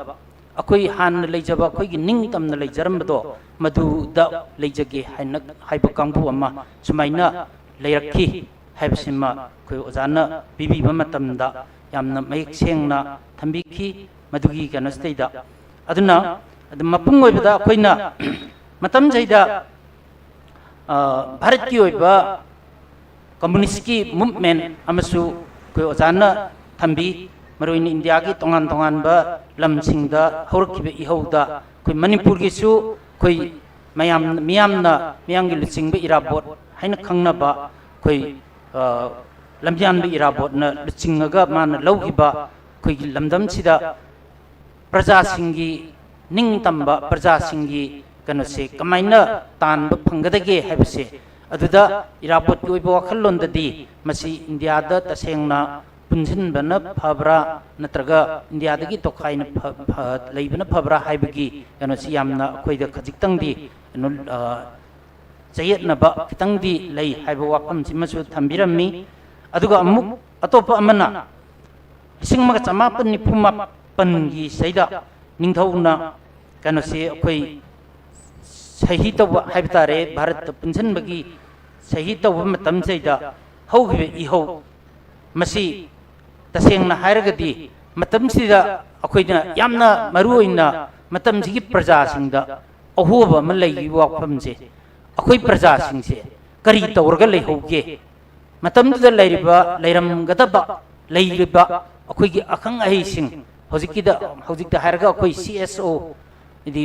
लेपाकी कन तौरिबा अखंग अहि ma'am से करी तौरगा लेहौगे हाइबसे मसीगी कनेसमा अखोइ हो होरे हाइबम अमखक्का अइना अदमाइना इंगना लौजै मरुइना निंगथौबु कौरगा सही तौरगा हेक्ता मणिपुर तिनग्रे सिदा सोमदन लेहौरिबा प्रजा मियाम सिंगसिदा करी वखल्लोन फाउननबो होनखिबगे हाइबसे मसी याम चुम्बा कनो जारुनगी यामना कनो ओइबो वाफमनी मसी अखोइ अदुबु मदु हौख्रबनिना अखोइ मदुदा याम कन्ना कन तबु याद्रे मदि माइकैदुमा अखोइ होरगा लेहौरे हाइबसिमा लाई अदो हुजिकी ओइबा फिबमदा अमुक यंगई हुजिकी ओइबा फिबमदा अखोइ लैरिबा कुकीगा अखोइगा माइतैगा थेंनरिबगी इहौसैदा अखोइ पंगनैदा नैनरगा लैबा मसिना कदाइ फावबदा अखोइसे अखोइ थबकसे अखोइगी थबकसे माइ पाकपा ngamgdage अखोइसी यामना इंगना चिकना लैबा नुंगाइबा लम अमा ओइबा ngamgdage हाइबसे मसी यामना खननिंगाइ वाफम अमा ओजाना थंबी मसिदा यामना मरुइना सी अममंगदगी हौरगा अखोइ होजिक 1949 अक्टोबर 15 सिदगी चथरकिबा अखोइ मणिपुर की हाना लेरम लेंगाक मुथले अन हाइबदुदगी अमुक अखोइसे लैगिबा वाफम अमगा अमुक अजाना थंबिरम मपुंग ओइना मतमद थोलकिबा हानगी निंग तंबा हंजिनबगी वाखल्लोंदा थोलकिबा लालहौबसिंग थोरकिबा सिमा अदगी आई अमुक मसी अजाना अमुक हन्ना एक्सप्लेन तोरपनेना लौजै अदुगा अमुक भारत पुनबा तारगा भारत पुनबा मतमदा हेन नुंगाइगनी एन खंदना हेन भारत की नुंगाइबा अफबा मयाम अमा लौरगा अखोइ मदुनि हेन खुदोंग चागनी एना अदमाइना खनबा पुंसी मरेलदा लैबा पामबा प्रजागी कांगबु अमा अदमाइना अनि थोलकिबगी मतंगसिमा अमुक अजाना अमुक हन्न निंसिंबिरम्मी अदुगा मरुइना अखोइगी कनोसिदा लमदमसिदा लाइबा अहोंबसी अखोइ समाजगी अहोंबसी 2000 की मतम साइवाइसिदगी अखोइ प्रजासिंगजिदा वखल्लोनजिदा अहोंब खर लाए मरुइना अखोइ इसागी लाइनिंगलोन करि करासी खंगननब होनरकपगी मी कांगरुप सिंगसु थोरकपगी वाफम सिमचु हरब मसिमजु पनबिरम्मी अदुगा सैदा यामना मरुइना अखोइ जावरना थंबिबसिदा अखोइसी हौजिक ओइरिबा अखोइगी फिबमसे अखोइगी प्रजासिंगसी ngaklo ama yaudragadi hingma ngamdaba adugumba amakak oire hojiki oiba pibamji yam luba pibamni akhoi kanagumba yam depend then ama oiba haitare adi hojik da akhoi da mangdu uriba bharat ki kanodagi mapalam dagi cheng pursalaktragadi akhoi ngasi chara henni haibagi wakhalonda hingba adugumba gi pibam amada akhoi si अदमाइना यामना मीगी मतेंग याउद्रगदि हिंगमंगमदबा अदमाइना लेरकपसिगी यामना नुंगाइतबा अमखक ओजारुन फोंदोकपि मसे थमोइ सोकना नुंगाइत्रिबदि करिनो ngasai mamangi अखोइगी पुवारी the लैखिबा ओजाना ngasai यामना कनो इना अखोइगी लमदमजिगी इपा इपुसिंगी मथौना मरिंगजेन अदि येकनबगा थेंगनबा मतमदा अवासिंगा थेंगनबा मतमदा सही कया अमा सिंगनदना माइ पाकना लाखिबा मतम मतमदुगी ओइबा कनो सिंगसी मतम मतमदुगी ओइबा येकनबा सिंगबु कमदौना माइथिबा पिगिगे हाइबना सिंगबगी वाखल्लोन मयाम अमा मखोइदा थोलखिबदो अदु ngasiगी मिरोनसिदि इयाव यावद्रबरा हाइबनी तसेंगना हाइरगदि अदुगुम्बगी hojik thengnariba akoi migi mateng yaudragadi akoi hingba ngamroidra haibasida sum leiba aduga masigi hojik mak thoiba kuki gi oiba wakallon kuki ga thengnariba simakta dasu atopagi kano yaudragadi wayin yaudragadi akoi khaktana masi kano loisan ngamroidra haibagi amakak akoi da phawbadawna tawba sigumba yamna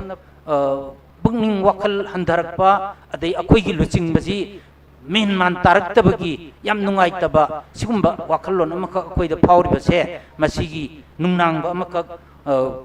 kanona akoi oza urunna yamna sengna thambirami aduga loinana akoi mamangi kudam oina akoina awalai pakta akoina Garib Niwas Maharajna adai Bhaiga Chandra gi matamda adai Gambir Singha Narasingha gi matamda angakpa phangna singna dan lak punamakto amung ningjinguraga hojik akoina akoigi leiribasing akang ahei lebak ki thau lebak puriba lengak loi aduga rajniti tawriba adagi CSO leiribasing china wakan munna khandaraga masi thengnaba changi wakan munna khandaba changi ngasi maki oina di akoigi leiriba luchingba di rajniti wala adagi CSO singsi kitang solabra haibagi kanum kaksu zaurun thambi masina karigumba masina mapangan kallaba adi leiriba phibam si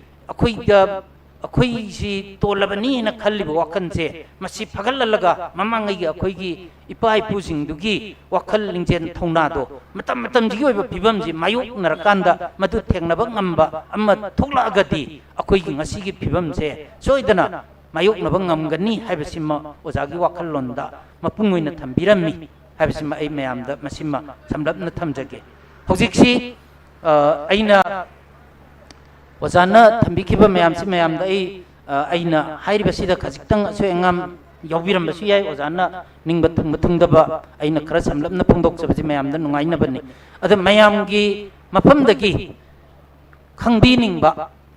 adai sigi matang ji achi hogna sigi hiram jiga mari leinabada khajitang khangbi ningbaga yaurgadi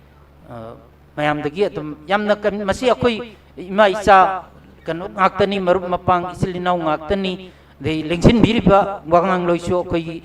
lekai sigi su yamna maru oiba misakamani leba sigi su ai ngasai su panjakre khajitang isa gi mot phungdok piningbo ersu phungdok piu natragana isa gi khangbo wahang leiragasu hangbiu mayamda ai wahang hangnanabagi damakta ai sinajare mayam tupiro mayang nupi maraktagi oirasu dei nupasingi maraktagi oirasu hekta khangbining basing yaubidabra sambi akoi tangkan tawpiro ngasai ngangi betuda thagat pirasu yaiko ozarunna haigi betuda si matangdu yam nungaibu hairasu madu akoi ju yan ngibu hairasu madu so dum thambiu aduga haigi beda yaudaba isana khangninggana leibagumba leiragasu madusu adum phungdok pirammo ozana horen supplement tawbudasu nungainaba koi mangda hello so ai inau NG tagi question question adudi ozarun adum tapiro ko oza da kurumzare oza akoigi ozana ngasai biba mayamda akoigi manipur gi puari gi ningthojing se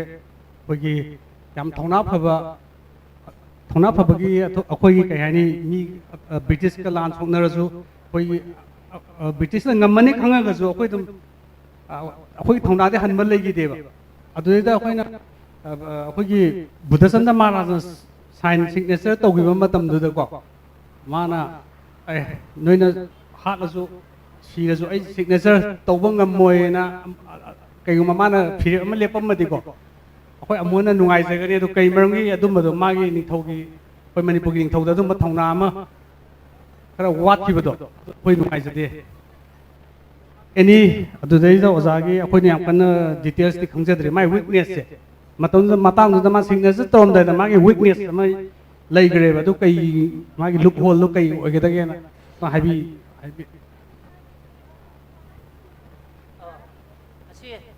yar wahang hangbirakpai nau yap thagachari ado ꯑꯩꯈꯣꯏꯒꯤꯁꯤ ꯋꯥꯍꯪ ꯍꯪꯕꯤꯅꯤꯡꯕꯁꯤꯡꯗꯨ ꯂꯣꯏꯅꯃꯛ ꯍꯪꯉꯒ ꯑꯗꯨꯝ ꯄꯥꯎꯈꯨꯝꯁꯦ ꯃꯊꯪ ꯃꯊꯪ ꯄꯤꯕꯅ ꯐꯒꯗ꯭ꯔꯥ ꯍꯥꯏꯅ ꯈꯜꯂꯤ ꯑꯗꯨ ꯑꯦꯄ꯭ꯔꯤꯁꯤꯌꯦꯁꯟ ꯍꯥꯏꯕꯗꯤ ꯋꯥ ꯍꯥꯏꯈꯤꯕ ꯋꯥꯗꯨꯗ ꯑꯗꯨꯝ ꯑꯦꯄ꯭ꯔꯤꯁꯤꯌꯦꯁꯟ ꯇꯧꯕꯤꯕ ꯍꯥꯏꯗꯤ ꯊꯥꯒꯠꯄꯤꯕ ꯁꯤꯃ ꯅꯨꯡꯉꯥꯏꯒꯤ ꯍꯥꯏꯔꯁꯨ ꯑꯗꯨꯝ ꯍꯥꯏꯕꯤꯔꯛꯑꯣ ꯀꯩꯝ ꯀꯥꯏꯗꯦ ꯂꯣꯏꯔꯀꯥꯟꯗ ꯑꯣꯏꯅ ꯄꯨꯟꯅ ꯈꯨꯝꯕꯗꯨꯅ ꯅꯨꯡꯉꯥꯏꯒꯅꯤꯅ ꯑꯩ ꯑꯗꯨꯃꯥꯏꯅ ꯈꯟꯖꯩ ꯍꯥꯏꯕꯤꯔꯛꯑꯣ ꯑꯅꯤꯁꯨꯕ ꯋꯥꯍꯪ ꯍꯪꯒꯗꯣꯏꯁꯦ ꯑꯩꯈꯣꯏ ꯏꯇꯩꯃ ꯁꯒꯣꯜꯁꯦꯝ ꯑꯩꯈꯣꯏꯒꯤ ꯇꯦꯝ ꯅꯨꯡꯁꯤꯇꯣꯝꯕꯤꯗꯒꯤ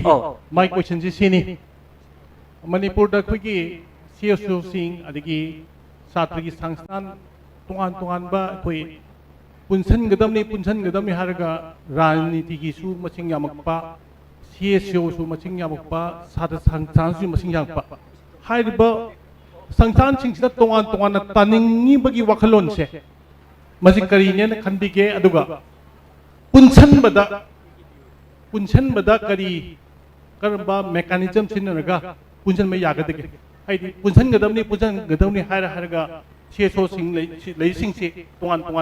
ꯉꯁꯤꯗꯒꯤ ꯑꯃ ꯍꯌꯦꯡꯅꯦ ꯑꯅꯤ ꯃꯊꯪ ꯊꯣꯛꯂꯛꯄ ꯁꯥꯇ꯭ꯔꯒꯤ ꯁꯪꯁꯊꯥꯟꯗ CSOꯁꯤꯡꯗ मधु करी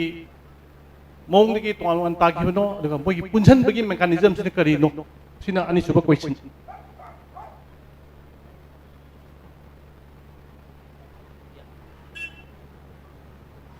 अतोपा अदम हेक्ता कोइबिगनो कोई खंगबा यम योरकांद निंजंगकपदि कानदे लैबिरिबसिंग अदम यामना थमोय सेंगना अदगी अꯩꯅ ꯉꯁꯥꯏ ꯍꯥꯏꯖꯈꯤꯕꯗꯨꯅꯤ ꯉꯥꯡꯕꯤꯈꯤꯕ ꯃꯌꯥꯝꯗꯨꯗ ꯐꯖꯕ ꯋꯥꯐꯝ ꯃꯌꯥꯝꯁꯨ ꯌꯥꯎꯈꯤ ꯑꯗꯨꯗ ꯌꯥꯅꯤꯡꯕꯁꯨ ꯑꯗꯨꯝ ꯍꯔꯥꯎꯕꯁꯨ ꯐꯣꯡꯗꯣꯛꯄꯤꯕ ꯀꯩꯝ ꯀꯥꯏꯗꯦ ꯑꯩꯈꯣꯏ ꯃꯔꯨꯑꯣꯏꯅ ꯃꯥꯡꯗ ꯂꯤꯡꯁꯤꯟꯕꯤꯔꯤꯕ ꯑꯩꯈꯣꯏ ꯑꯩꯒꯤ ꯏꯁꯦꯟ ꯀꯃꯂꯥꯀꯥꯟꯇꯁꯨ ꯂꯩꯔꯤ ꯑꯗꯒꯤ ꯇꯥꯃꯣ ꯃꯣꯍꯤꯟꯗ꯭ꯔꯣ ꯑꯗꯒꯤ ꯇꯥꯃꯣ ꯑꯩꯈꯣꯏ ꯀꯣꯄꯦ ꯂꯩꯕꯤꯔꯤ ꯑꯗꯨ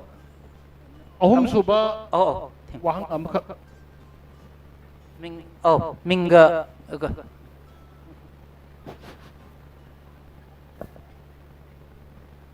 Hello. Hello.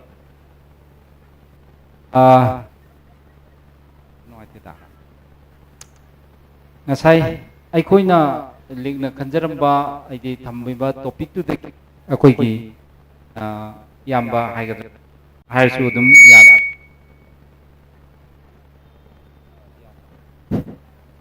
yamna kupna haibadi aikoi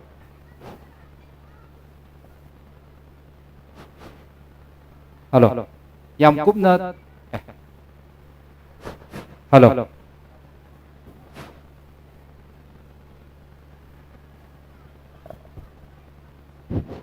yamna kupna thambigre na khalli haibadi ojana thambiba matamda ꯑꯩꯈꯣꯏ ꯃꯩꯇꯩꯁꯤ ꯀꯃꯥꯏ ꯍꯧꯔꯛꯈꯤꯒꯦ ꯍꯥꯏꯕꯁꯤ ꯌꯥꯝꯅ ꯑꯩꯈꯣꯏꯗ ꯃꯁꯤꯅ ꯑꯩꯈꯣꯏꯒꯤ ꯊꯧꯅꯥ ꯑꯃ ꯑꯣꯏꯕ ꯌꯥꯏ ꯍꯥꯏꯅ ꯈꯜꯂꯤ ꯍꯥꯏꯕꯗꯤ ꯑꯩꯈꯣꯏꯒꯤ ꯔꯤꯁꯣꯔꯁ ꯑꯩꯈꯣꯏꯒꯤ ꯄꯥꯐꯟꯗ ꯄꯤꯔꯤꯕ ꯑꯥꯔꯊ ꯀꯔꯤ ꯀꯔꯥ ꯑꯗꯒꯤ ꯑꯩꯈꯣꯏꯒꯤ ꯂꯥꯏꯅꯤꯡꯗ ꯀꯔꯤꯝꯇ ꯋꯥꯠꯇꯦ ꯃꯁꯤꯃ ꯑꯩꯈꯣꯏꯒꯤ ꯄꯨꯛꯅꯤꯡꯗ ꯌꯥꯝꯅ ꯍꯔꯥꯎꯖꯕ ꯑꯃ ꯐꯥꯎꯖꯕ ꯑꯗꯣ ꯃꯁꯤꯃꯁꯨ ꯌꯥꯝꯅ ꯅꯨꯡꯉꯥꯏꯖꯩ ꯑꯗꯨꯒ ꯑꯣꯖꯥꯅ ꯑꯩꯈꯣꯏꯅ ꯈꯟꯕꯤꯕꯗꯒꯤ ꯍꯦꯟꯅ ꯁꯨꯃꯥꯏꯅ ꯇꯧꯗꯅ ꯍꯧꯈꯤꯕ ꯏꯇꯤꯍꯥꯁꯀꯤ ꯑꯩꯈꯣꯏꯒꯤ ꯏꯁꯣꯔꯒ ꯑꯩꯈꯣꯏꯒꯤ ꯃꯤꯒ ꯄꯨꯜꯂꯤꯉꯩ ꯂꯥꯏꯒ ꯃꯤꯒ ꯄꯨꯜꯂꯤꯉꯩ ꯍꯥꯏꯇꯥꯔꯦ ꯃꯗꯨꯒꯤ ꯃꯇꯝꯗꯒꯤ ꯍꯧꯔꯒ ꯉꯁꯤ ꯐꯥꯎꯕꯒꯤ ꯏꯇꯤꯍꯥꯁꯁꯤꯗ ꯇꯦꯟꯇꯛꯅ ꯌꯥꯝꯅ ꯀꯨꯞꯅ ꯊꯝꯕꯤꯕ ꯃꯁꯤ ꯑꯩꯈꯣꯏ ꯌꯥꯝꯅ ꯇꯥꯕꯗ ꯅꯨꯡꯉꯥꯏꯖꯩ ꯑꯗꯨꯒ ꯃꯁꯤꯒꯤ ꯁꯤ ꯂꯥꯛꯑꯒ ꯍꯧꯖꯤꯛꯁꯤ ꯑꯩꯈꯣꯏ ꯃꯅꯤꯄꯨꯔꯗ ꯃꯥꯌꯣꯛꯅꯔꯤꯕꯁꯤ ꯂꯣꯏꯅ ꯈꯪꯉꯦ ꯍꯧꯖꯤꯛ ꯏꯇꯩꯃ ꯑꯩꯈꯣꯏꯒꯤ ꯏꯇꯩꯃ ꯅꯨꯡꯁꯤꯇꯣꯝꯕꯤꯅꯁꯨ ꯍꯪꯈꯤꯕ ꯋꯥꯍꯪꯗꯨꯗ ꯑꯩꯈꯣꯏꯁꯤ ꯄꯨꯟꯕ ꯉꯝꯗꯕꯒꯤ ꯃꯗꯨꯃꯁꯨ ꯂꯩꯔꯦ मधुगी मथक्तदा ngasai ओजाना पनबीबदा अखोइनसु ताजबदा अखोइगी मर्जर एग्रीमेंट अखोइगी इनाउ संजितना हंगिबदा मसी तौर मतुंग नुमित थामुक्सिदा अखोइगी मतमदुदा लैरिबा कैबिनेट बुधचंद्रदी टोक मादी नोमै नमे वहारसु अमबु तौरसु मदुदा लैरिबा कैबिनेट सिंगदु मदुना पुरा लैपाकी ओइबा खन्नबगी महुत्ता अखोइगी सन अखोइगी योलंजरे योललुजरा अदोमदा खन्नै हाइना पुरा लेबाक ओइबसि कैंता खन्नदे हाइबा वाफम अमा थंबिगी मसि याम मरु ओइब्रायना खल्लि अदुना अइगी मियेंगदसु अइना खंजबा यामना आई मदुदी इलाबोरेट ती हाइजररोय ngasi bawda habidi 2024-25 swai bawda oirakpasida ngasi bawda aikoi gi sarkar sina aikoi gi leibak sigi oiba integrity gi oiba manipur gi territorial integrity oiba kairoi taba aduga chati singji punjan ba yaba sigumba kari kari tawhurke sin aidi kaim tawde na khalle maji tawram dabajina aikoi ngasi mak aikoi gi ngasi awa sin nangi ne na khalle adu tarti aina wahang si lakserake karigumba akoina masi tawge hai taragadi akoi se hantak akoi gi manipur gi itihas da su 2001 gi jun 18 haiba masu leikre sumai tawdana hantak nepal da su ama tawgi sumai tawdana akoi se adu mama darkar oibra natraga akoi akoi gi matik chadriba leader sing se masi sintu oga akoi india da pullu basi husing nan thok pasu yaroi damnina matik chadaba leader jing ji sintu oka makoi gi mathunda chai thadana chelal laga tawbona phabra karmana phage masim dang haibiramo thank you atopa leiribra han ba question mari dugi answer hana khumaga mu makha hangjar ke thank you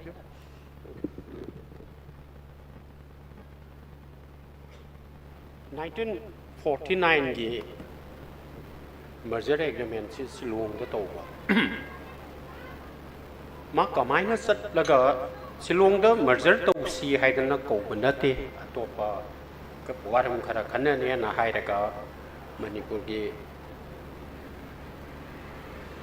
house दा मफम तुता हुजिकसु लेरी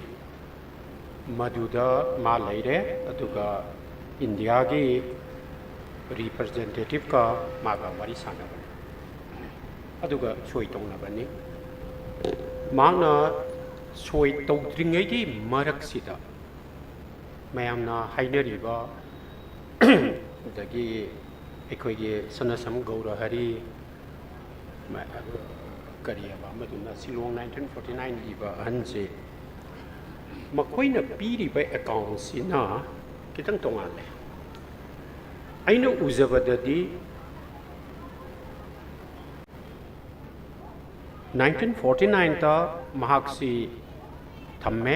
sigi merger agreement sidi india gi oina namtho aba format amada soi tongna bane laibak sam changa ga nifu yangkai hena exact phawa khangam de hoji phawa government of india na hoji phawa da merger agreement soi tau khriba sa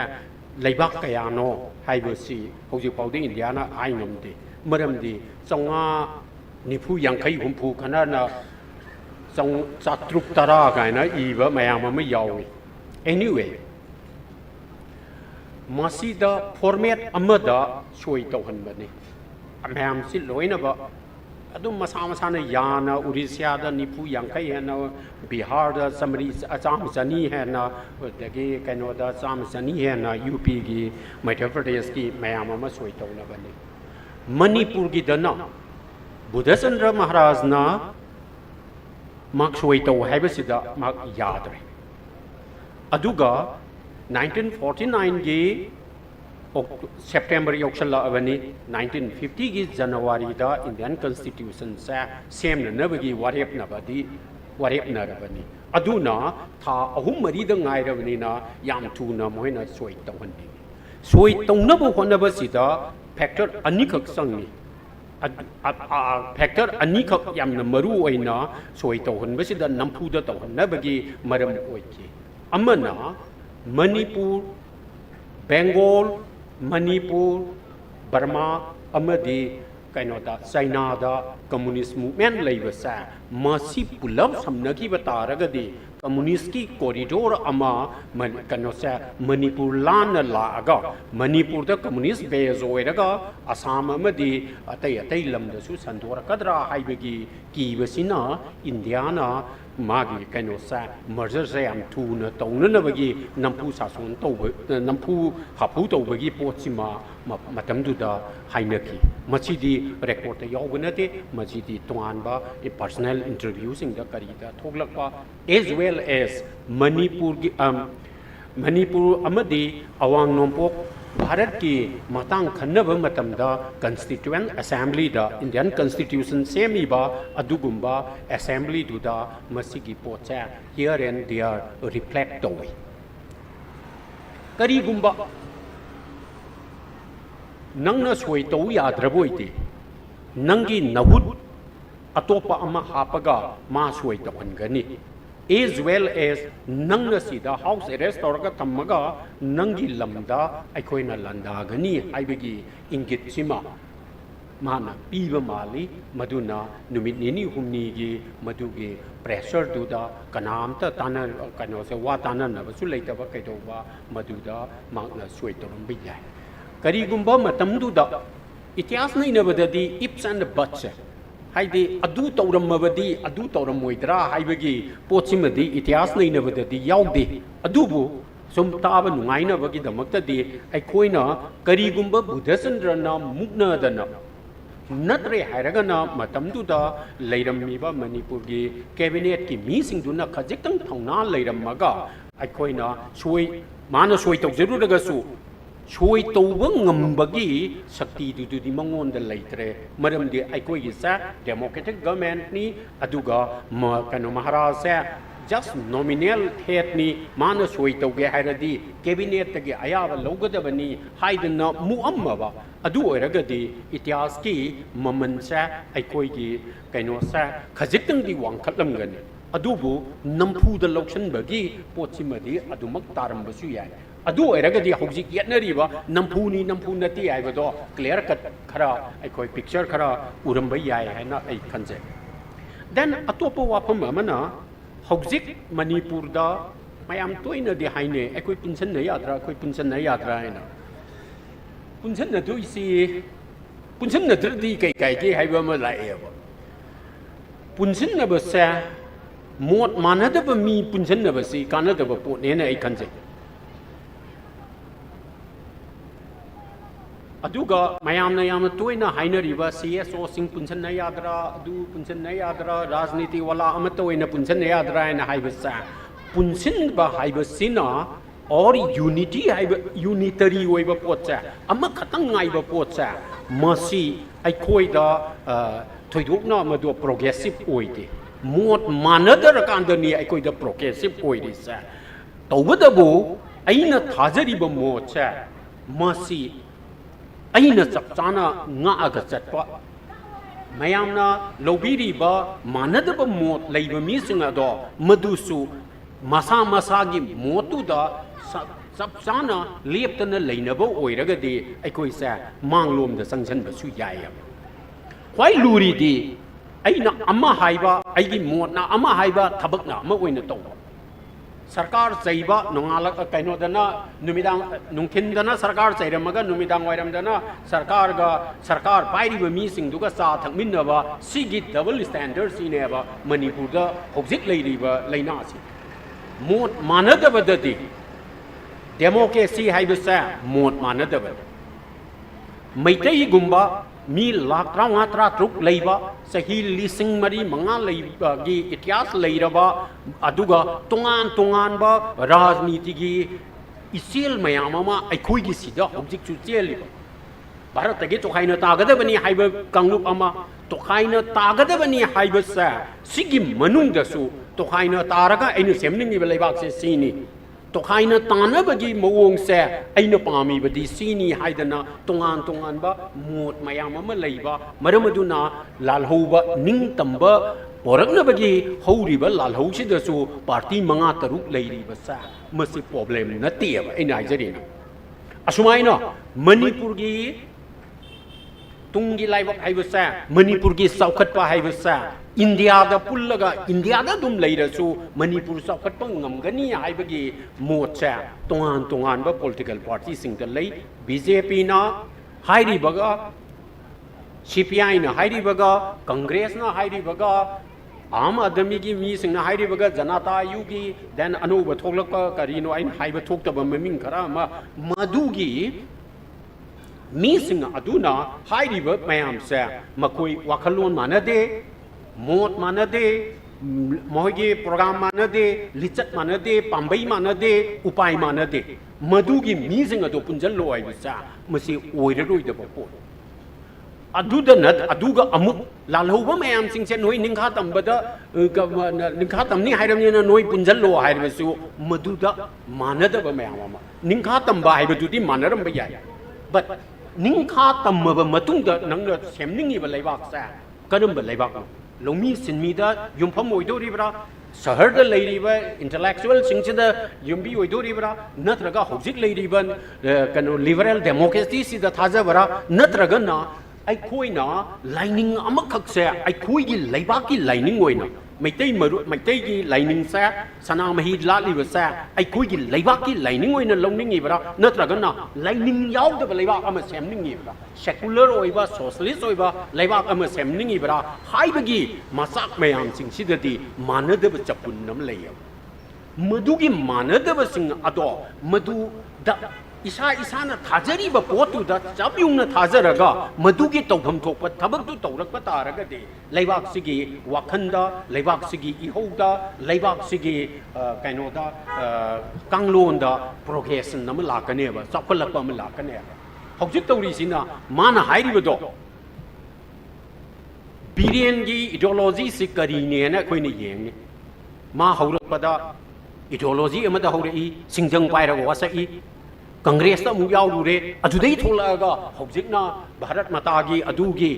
हाइदना तौबा unitary ओइबा वाखन खुखन अमदा खनबा सिगी कैनोसा मसिना ताकबदी महाक्ति इडोल BJP की aetiology दु अइना यानिंगबा यानिंगदबना अमने कांग्रेस की aetiology दु अइना यानिंगबा यानिंगदबना अमने अदुगा आम आदमी की इडियोलॉजी दो अइना यानिंगबा यानिंगदबा अमने मधुगी इडियोलॉजी सिंग अदुदा अइना कमिट तौब तारगदि ngasi अइंगोंदा टिकेट पीदरे नत्रगा मंत्री पीदरे न चोंथोकपसा मसी मक्ति माना थाजजरीबे इडियोलॉजी दुदा माना अथम कन्यो हाइनी थाजबा हातने विश्वासघातकने लाइकवाइज कांग्रेस तु सुंगाय ngarang nahan mohoidagi chongthokriba mi du changaga ngarang anira ahum OAN hai matamda chairamaba mathwakta khongkwang gauramga chongthokraga ticket amada atopa party da lepuraga kadraga amu hojikse amu chongchalake hai matamda OE dunadi ideological commitment amam koida leiti du taine adu raboide laiba asida rajniti tawriba singa sa ai kamaina sakti paini haibena koi chen chen ba koi chung chung ba mi oiba taragadi aina tajabada ai Narendra Modi yaba yadabaduna amane Narendra Modi na Congress ta amu yauru re ma amu tholaga BJP de yaure adudagi Janata Dol da amu yaure amu BJP da halle haibe koi tadri Amit Shah adumai tawebe tajate Rahul Gandhi adumai tawebe tade Sonia Gandhi adumai tawebe tade ai khoi da ai khoi gi losing ba sing si da party shu da ba kana kana yauri ke करम्बा party की ideology दुदा महा मसागी ओइबे aetiology से करी तृणमूल दा कारे मुय अनि ख काये द मैंग खुबा खुरमे ओलप से ही द लेरम दबदुती अदुगी पॉलिटिकल कमिटमेंट दो खदाई दनो अदुना पुंजिनबा हाइबदुदगी दि कमिटमेंट तुने हन मरु ओया CPI दी अयाम चौंथोकंदे मी अमनी दी चौंथोपा कोई उग्रे मंत्री बु पाइरुदी चौंथोपा कोई उग्रे बट युंगगा लैब मी खरा अम लैबदो मधुगी CPI की हनुबा मयाम मधुगी नहा मयाम मधुगी नुपी मयाम दुना अइगी इडियोलॉजी से सीनी मणिपुर चौखट के हाइरबदी इंडिया चौखट के हाइरबदी अइ सुमाई तौनी हाइदना माना थाजगरिबा पोतो मधुदा माना कमिट तौरिबा पोचा मधुमाइना नंगी पार्टी दा मधु लालहौबा की पार्टी वगे वयो राजनीति वाला की पार्टी वगे वयो मधुदा कमिट तौबम चंगे मधु लेरक्तब अदुना अखोइदा पुंजनबा हाइबसा मयाम तोइना हाइने पुंजनबा छै खेनबा सिननेबा अखोइदा सक्तम मा लाइसे अइसे खेनबा मी अनि खकी मचाने aiga manadaba amagani ai yumda leminaraga aigi isa lemise ibani mot manadi mana ama aina ama aduga ama adubu madugi manadaba singa asa kamaina manahalaga yanaba ama pora aga yum lingini leibang lingini lekai lingini sida ibe mona นี่เทมกี้จะทุกละก็ไอ้คุยเฮียงสิตาวรสีหาระก็คุยมีอันปุลับจัดละวะมานะมัวเฮียงอดูตาวรสีหาระก็อดูมุกจัดละวะมาดูกีทากีอดูกีทากี simple เลยว่า society ดอกงั้นสิดีไม่ได้ให้ว่าเสียอวยเตรียมคุกกี้กิสิบอามันนะมากีคุณดูแต่เลยรีบมีสิ่งอะตัวตันทกว่างำบันนี้นะโลบีบเดว่างำบันนี้นะมาโนวิเศษนะมุขงบดาคุกกี้มีอันตัวสักอันนั้นเนี่ยก็เลยไปใหญ่อะวะตังคุณอามันน่ะลาวมันตั้งแต่ของคุณลาบดูน่ะลาวบดาตังคุณไม่อามาจับอันนั้นเล็บมินน่ะไปใหญ่อะวะบัดไม่ได้เดียดูนะเตี้ยถ้าที่380ดาไอ้คุยแซ่tribal โอ้ยตัวครับเนี่ยคุณไม่อามาเมื่อกี้มาทักตะดิ่งทัวมาเลยดาอันเนี่ยนิ่งเท่าดอกหกสิบเลยเดิมมีว่าตั้งปากสิเด็กเฮน่ะสาวทุกนะไอ้คุยน่ะมันเรียยงนะกุหิมายงนะแดนนอร์เดนจินฮิลส์ยงนะไอโยลกีลูไซฮิลส์แกอวังทบัสรุกยงนะสันดูอามีว่าสิกิไลบากอสิกีประชาสิงอดูดีไลบากอสิกีกันว่ายุมพัมมวยได้อีบ่าไอ้คุยสิดีทริเวลนัดเดียวคุยเสียนะมุขงก็ไม่ได้แม่เสียสมันนั่นยาโรให้ไปดูดีไอ้คุยได้ยาโรยกันน้ำยาโรโอ้ยปุ่นลอยเดี๋ยวนี้ให้ไปเสียมันตัดอะอดุมปุ่นก็เดี๋ยวนี้ให้เป็นหมดน้ำทนละไปใหญ่อดูนี่ไอ้คุยกี่ฟังเสียดิปุ่นก็เดี๋ยวนี้ให้ไปได้นะปุ่นลอยเดี๋ยวนี้ปุ่นจะสู้ใหญ่ไอ้อินข้าจะอยู่ตัวจานตรงนั้นสิให้ไปชี้สู้ไอ้กี่เมียงอะมันนี่ปุ่นละก็คุยแม่สัตว์ประเดี๋ยวกระดิกไอ้กี่อดูสู้เมียงอะมันเนี่ยสิกีเมียงไม่ยามันทลกว่าจาติอะแซ่มาสิไอ้หิมก็จาติอักันก็จาติมาสานะมาสาบุท่าจะแบบจาติเนี่ย tribal นั่นเอง tribal กี่ world นั่นเองคุกกี้ว่า tribal ลอยตระบันนักว่า tribal ลอยตระกันดาไอ้คุยน่ะ tribal ตรงน่ะลำจัดดาวone two ไอ้คุยดาไอ้น่ะอุจจาระไอ้นับปามีบ่มีเองอะแซ่มณีปุรอปุนบ่มณีปุรมาเสียมบ่อกันบ่มณีปุรมาเสียมบ่มณีปุรได้เลยดีบ่มีคุดิงมาแซ่มณีปุรีไว้นะนุ่งสีบ่ไอ้กีลูนมาในไอ้กีไม่เอกมาในไอ้กีไลนิ่งมาในให้เป็นนัดบ่มณีปุรีอิติหาสยังกันมินอะไรบ่มีกังลูกคุดิงมาแซ่ไอ้น่ะไอ้กีมีนี่ให้ดนะโลบ่มาดูกี feeling อะแซ่ไอ้คุยดาเห็นมารู้ว่าอย่างปุ่นเส้นแบบนี้ดิไม่ยามนิ่งสิ่งดีกันนี่1974 75อะไรดู73 74อะไรดูอะไรไม่ใช่ตั้งคุณนุปีโรซมาเลยชาบีมาซามา BSF ที่มีนะกรีโนการันขรัตเวกนะมาทวายนุ่งไงแต่นะทุกละก็ลูกหงก็ต้องเป็นสุขสิตั้งไงเราเป็นนุปีมาซาดูนะมากีลูกหงก็ต้องรีบบอกสินะทั้งนั้นเป็นจริงกันเลยบ่มากีจริงสิเด็กมากีบัวรวยก็ต้องรีบคุณโดเนี่ยบัวรวยก็ต้องรีบดูกีคุณดูเยี่ยงก็มาเนี่ยจิตที่มาสามาอีรำมาก็มาเนี่ย suicide ตัวพี่บ่ most probably 72เดี๋ยววันไม่ยัง2 or 3ไอ้ก่อสิ่งที่72 3สวยสิดาทุกวันมาทำดา rose น่ะ suicide ตัวสิ่งที่อวาบสะมาดูดัด rose น่ะมากินนุมากิมาพูดไว้ก็ไว้ก็ตัวริบมากันลูหงก็ตัวริบนุปาดูเองก็มาเนี่ยแต่งท่าจะอะไรก็อีรำบัดจิตที่ดูป่าบ้างมาทำดาไอ้คุยก็ไอ้พี่เลยกายกินนุปีอามาดาไอ้กีอิสันนามาดาไอ้กีอิสาอามาดาชมัยน่ะลำจัดนายกับทับอามาตัวบีเรมายามน่ะตัวฮัดบีเรยามน่ะเลขาตาหันบีเรให้ดนะนุ่งไงแต่ว่ากี้ feeling sad ไอ้คุยกับพ่อขี้72 73มากี้โอซาอัศลีแซ่อาสามไรฟิลน่ะฟาร์กในบ้านมาทำดาโอซาอัศลีน่ะกับขี้บกี้มางอนดาฟ้าขี้บไซน่าดอไอ้คุยกี้มาพัมมาสิดาวังขี้เดสูอามาดียายสกุลเดสูนัดเรหะรักน่ะวังงูเดสูกักจิงเดสูมาดูกี้ใส่เข่งแซ่มากี้โอซามาดาฟ้าขี้บใส่เข่งแซ่สุกุนูกี้กันเนาะมีอามาเดสูสุกุนีกี้มิสักอามาเดสูมาดูฟ้าดมแม่มาดูกี่พาวรีวะอีหุลแซ่นูมกี่สุมกักทะระกะไอ้คุยแซ่ตั้มปากอักจะขลับตั้มปากตุสุอามุก तंपाक लेब मी सिसु अमु सीना अदुनी सीना अदानी सीना अदुनी हैदना तोंगान तोंगान न थुगाइर पसा मसी 1972 73 अदुआई दगी मचुई ताबगी पोचे कोइदा हौरे ए but सही लिसिंग अहुंगी sentiment असा इतिहास की sentiment अदो इतिहास की नापल अदो अदुन नेबा होजी अकोइदा फारगा लाइसा राजनीति की शक्ति अखोइदा लेतरे अखोइबु मचेत मचेत थोकना लाइनिंग की मिंगदा लोन की मिंगदा इतिहास की मिंगदा मांग सिंग की मिंगदा अदु की मिंगदा अदा की मिंगदा अखोइ मसेम मी लात्रा nga khak leibasi da hau thugai na bo onara pasida अखोइना Langda दुम थु लेरिसा मसि करी अदुगी इसा मसक खंगदबसा अइना पाजबदा कैनोना सनामहीना पृथ्वी से सारे थुगाइरे तौबुसुदा पाखंग मन थुगाइएब्रा माना तौएब्रा सेमगतलेब्रा अदुगी तौ मतमदा तौभंग खंगदना माना चेलाअगा इपु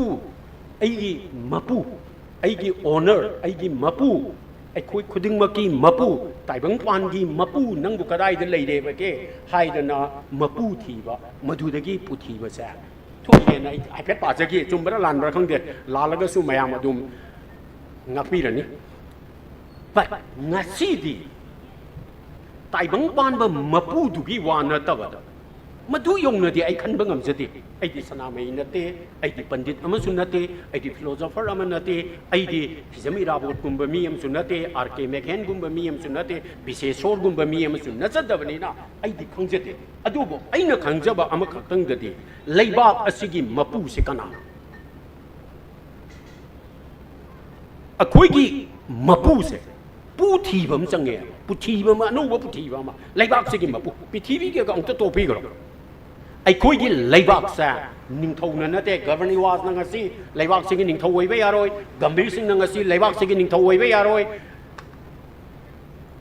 नोंदा लाइरेन पाखंग बला अचु मसे मागी लेबाक से मपू ओइबे यारोय मरमदी लेबाक असा ngasi miyam gi leibak ni leibak ase longmi gi leibak ni leibak ase sinmi gi leibak ni leibak ase nganmi gi leibak ni leibak ase misam miyam gi leibak ni haidana aina thajajabani na madu gi misam miyam sa asi kana kana no madu kadai deina kadai bhaw kon kadage mado maw degi na more bhaw kon do ribara ukrul degi na churasan phut bhaw kon do ribara natre hairaga na Paliyan दगी न सेकनाय भाव कोंदोरिबरा यांगंग पोकपी दगी न कनो दा फगाक चाव भाव बा कोकता भाव कोनगदोरिबरा हाइबसा मसिगी मपू से कनानो अखोइगी मपू से मपू दुगी एक्सटेंशन दुना अखोइगी लेबाक की एक्सटेंशन ओइदोरिने अइगी कल्पना दना कबो वैली भाव बा अइगी नियाना हाइदारगदी कबो वैली द लेरिबा मीसिंग अदुसु अइगी मीनी हाइदना रोजना कपखिबा मतमदा ओजा असुलीना कपखिबा मतमदा फावखिबा नुंगाइतबदो कबो वैली की मीसिंगना वाबा मतमदा तांखुलना वाबा मतमदा थादौना वाबा मतमदा कबुई न वाबा मतमदसु अइंगोंदा मदुगे अवाबदु फावद्रगदी अपुनबा लेबाकसिगी अपुनबा मपु अमा थीबदा अवाबा ओइने सिगी मियंग सिगा अतोप मियंग अखोइदी असी खतंगदना अखोइगी लेबाकसि असी खतंगदनी हाइबा पिछला अब कांगरूप अमा नि खतंग ये अमा नि खक्की छिना लेबाकसिगी मपुनी हाइबा छिगा अनि से पुंजनबा यारोय सिनि दाइना थमजनिंगी बो फमदे अदगे अतोप वाफम अमना यस नसाय हाइबिगेबदो अफराइट कनो से अफराइजिंग सिंग से June 19 हाइरोन नत्रे हाइरगना June 19 लाक्तरिङेदा कनो ताइजगे 1995 की मतुंगसिदा मणिपुरदा हाना मणिपुरगी इहौ खुदिंगमक असा अपुनबा मणिपुरगी लुप अमममना हे पुखतले All Manipur asi All Manipur Statehood Demand Committee All Manipur Students Union All Manipur adu ada haidana Manipur pumbagi loop singna Manipur gi interest Manipur gi ihong singa sa sagat lamme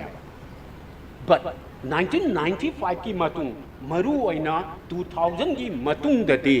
JAC हाइबा pot अमा phenomenon Anubha अमा हे हे थोकले JAC against the killing of this, JAC against the disappearance of this, JAC against RIMS हौजिक तौनरीबा patient अदु diet अइना तौरगा JAC ओइना तौरकपसिना उल मणिपुर हाइबा लुपसिंग असे मसिगी ममनजे हंथगरे अदुना JAC सिंग छिददि मखोइददि अचौबा अपाकबा लेबाकी माउदेना मोरे फाउबगी वाखन से मखोइदा खनब ngमजदि JAC दी यामना स्पेसिफिक ओबा ऑब्जेक्टिव ने अदु हाथिबदो मदुगी मायोक्ता सेंबा JAC ने हायरदि केस अमखकी JAC ने मिसी अमगी JAC ने घटना अमगी थौदो अमगी JAC ने मदुगी JAC जेना तौबा ngमबगे ngमबदा कंपेंसेशन पियो हाइबसिदगी हेन ngमोय but थोइबा घटना सिंगसे सिदसु थोए सिगी थोइबा परिंग असे घटना मयाम सिंग असे मसिगे अपुनबा करी ओइगदगे हाइबसिदि ऑल मणिपुर मयाम सिंगसिना ओरकदमने मदुगी ऑल मणिपुर हाइबा मीसिंग अदुना मपुंग फाना मखोइना थबक्तु तौरक्त्रमिना JAC मयाम अमा थोगले इने अदुगा JAC नदी लेबाक अमगी करी अमगी पोचिदि अखोय उरोय अदुनने मयाम येंबियो 2023 की मे की तांग अहुम दगिना ngasi फावबसिदा एपिसोड मयाम अमा थोखरे बोम थादरकपगी अदु तौबगी अदा तौबगी मी हालंबगी मई थारंबगी अदगी सेंगाइदा अदु तौरंबगी करी फयेंगा अदु तौरंबगी फगाचाउदा अदु तौरंबगी करी एबा सुगुनुदा अदु तौरंबगी हाइदना एपिसोड मयाम अमा थोखरे सिगी एपिसोड मयाम सिंगसे पुलप पुंजलगा अखोइना पामीबसे सिनी हाइबा ऑल मणिपुर की ओइबा पोचा मसीदी खरा सोलौरगा एपिसोड तुगी ओइबा पोतदी मोइरांगी बाजार नोमई काथर ए हाइबदुदा हौरप भग लाउबदो मदु मोइरांगदगी काखलग नंबोल यौंग मक्त्रगदी पोची लुसलक्त्रा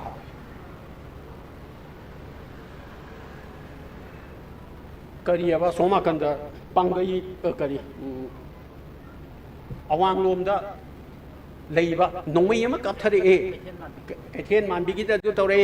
सना साबिगिदा दु तौरे अदु तौरे हाइबगी पोचे मोय असवाइगी JAC दा मोय असवाइगी मैरा पाइबी खुनगी मैरा पाइबी की थाकत लेथोकरे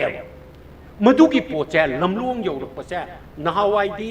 उखुलदा रोज न सीबा मतमदा होल मणिपुर निकै इरांग तौरमीने निंसिंग बिगनी मणिपुर के क्वाइदगी इयालानबा MPSC ना लोबा MCS की परीक्षा से परीक्षा होवन नुमिता रोज की इरांग सिन मरम ओइरगा MPC की आत्म परीक्षा तो थुगाई ने मतमदुगी छात्र सिंगना मतमदुगी MSU रोज की दमकता ओइनाम की थौदोक थोकपा मतमदा होल मणिपुर नि इबनेबा दिल्ली यौन नि इनेबा whereas ngasidi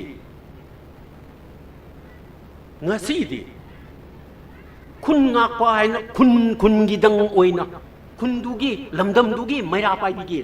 yauda abada lamlai bhaugi laura abada songong bung bhaugi swaigi irangdagi helandaba aduga sugnuda thogana sugnugi wabaidagi helaktaba masigi pibam asa masi karigino haimatamda all manipur haiba mayam singsina tawgadaba thabakto tawdabagi pone mayam ningsing bigani gwal tawigi thogdok se kai gwal tawigi thogdok se maitai journalist singna ukrulda maitai journalist aina kawraga को मसा से हाइजलगा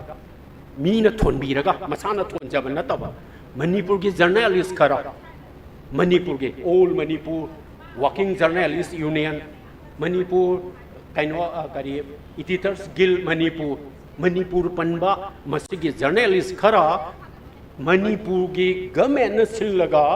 पांथुइबा Shirui lily की festival दो government of Manipur की festival दो Madhuda governor न संगागदब मधु की पाउ लोब सत्पसिना गवर्नमेंट ऑफ मणिपुर न पीबा MAST की बस सिदा तोंगगा चक्क ग्वाल ताबीद लेबा आर्मी की कैंप अमदगी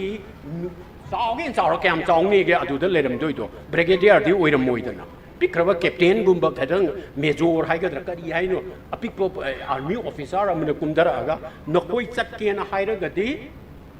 MAST बस सी नतबा अतोपद चटलो सिगी बस सी चट यादे हाइरगना मणिपुर स्टेट ट्रांसपोर्ट हाइबदा मणिपुर हाइबदु मुथटलु हाइबदुदा जर्नलिस्टिंग अदुना अदुदी यारोय हाइदना मखोय हलए मधुगी साउरी बने हाइदना पुंग निफु निपान की बन तौगियबा मधुदा तालिबा दाबी असिन करीनो गवर्नर न लाले हाइजगदबनी मणिपुर की चीफ सेक्रेटरी मणिपुर की DIG अमदी सिक्योरिटी एडवाइजर से सरेंडर तौगदबनी हाइबने अब 48 आवर्स की नुमित निनी की बन तौरी से अदु काय चले अदुगी ग्वाल ताबीदा मणिपुर मुथतकनी ना हाइबे मतमदी कुंबी न कदाई न वांखई न थौबांखोंग बामोन कंपू याइरी पोक्त करी लेरिब मिया मैम से पुला हौगलगा मणिपुर मुथतकनी है कईनो मधुगी दंत सिमिननी हाइदना तिंखतना लाउग्रे मधुगी इहौदु काय जखरगे गवर्नर न लाले हाइजखरबरा मी अहुमदो लौथोखरबरा नत्रगन वार्निंग पीखरबरा इंक्वायरी अमा तौवेन हाइबदुगी इंक्वायरी रिपोर्ट से मियाम द पीखरबरा अदुग मियामना हौजि पावदा दुम करीनो खंगदगे दुम लेखरेबा करीगिनो हाइ मतमदा उल मणिपुर थाबा लुपसिंग सा मासीना कदाइदनो सुरु हुरुदा लोयन करे अदुगा मधुगी सुरु फुरुदा लोयकिबसा अइखोइगी लेकाय लेकाय द लेरिबा क्लब लेकाय लेकाय द लेरिबा मैरा पाइबी सिंगना करी नोइबुंगो नोइना अइखोइ 48 आवर्स मथा साहन करे मधुगी बंग खुपांग साब थाबा यावग्रमनी रबर बुलेट पान यावग्रमनी लाठी चार्ज खुद तेप सोप मैम यावग्रबनी अदु काय चखरगे हैबगी हंगनबगी शक्ति फाव लेत्रबदौ तौरेबा मियामसिना अदुदबु करंबा आर्म अपराइजिंग अमा अखोइदा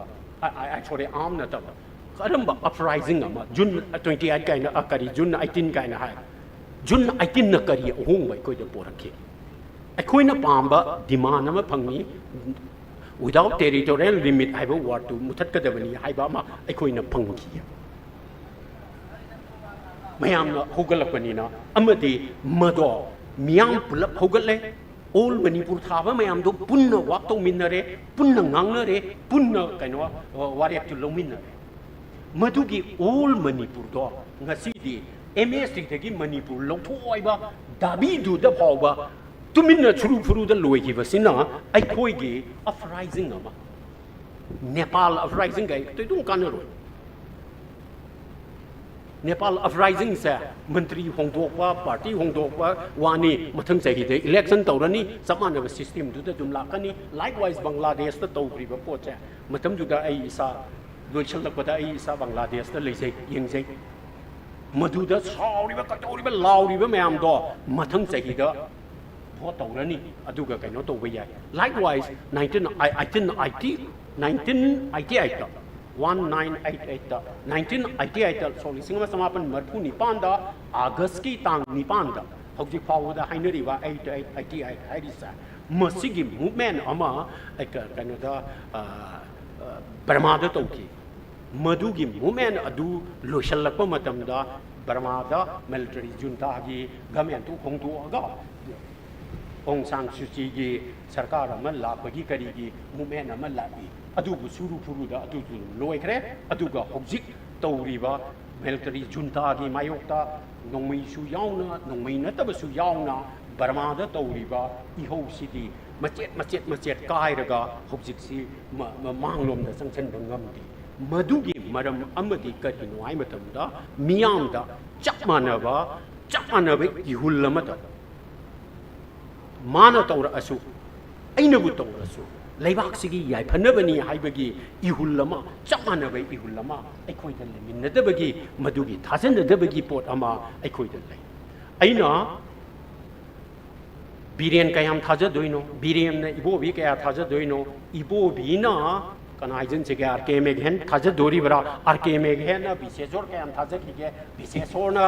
कइनोदु कयाम चाउरेन कयाम थाजखिगे हाइबिसा मासवाइ द ब्लर चलकता रगति हाना तौरमी सिदी अइगा कनानो अमगा अइगी लेकाइगी इरेसा अमगा इरे लेकाइ मचा अमगा लेकाइगी इनाव अमगे याम्बा अमगा नत्रगा अइगी मरुका इबानी मोट मानदबदी याय इबानी पुंजनबदबदी याय बट मानसु लेबाक सिगिदमत तौरमी बनी लाइसम अचौना सोशलिस्ट ने मतम असिदा यामना कल्लिसे कांग्रेस ने कांग्रेस की लीडर सिंधुना लाइसम अचौदा थाजब ले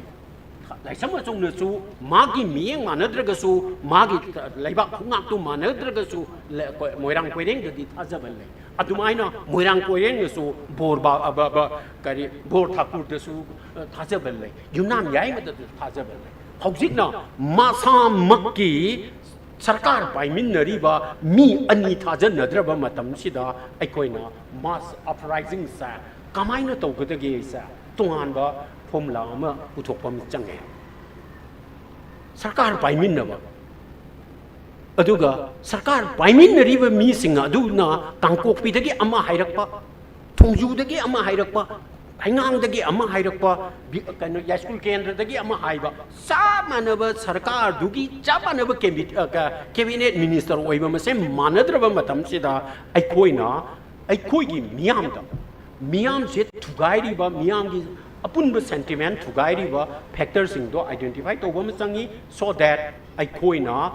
मास अपराइजिंग बो हाइगेरा करी बो हाइगेगे अमा सागतना बो होनबदा अद नत्रगना मी यामद्रसु यामदना यामना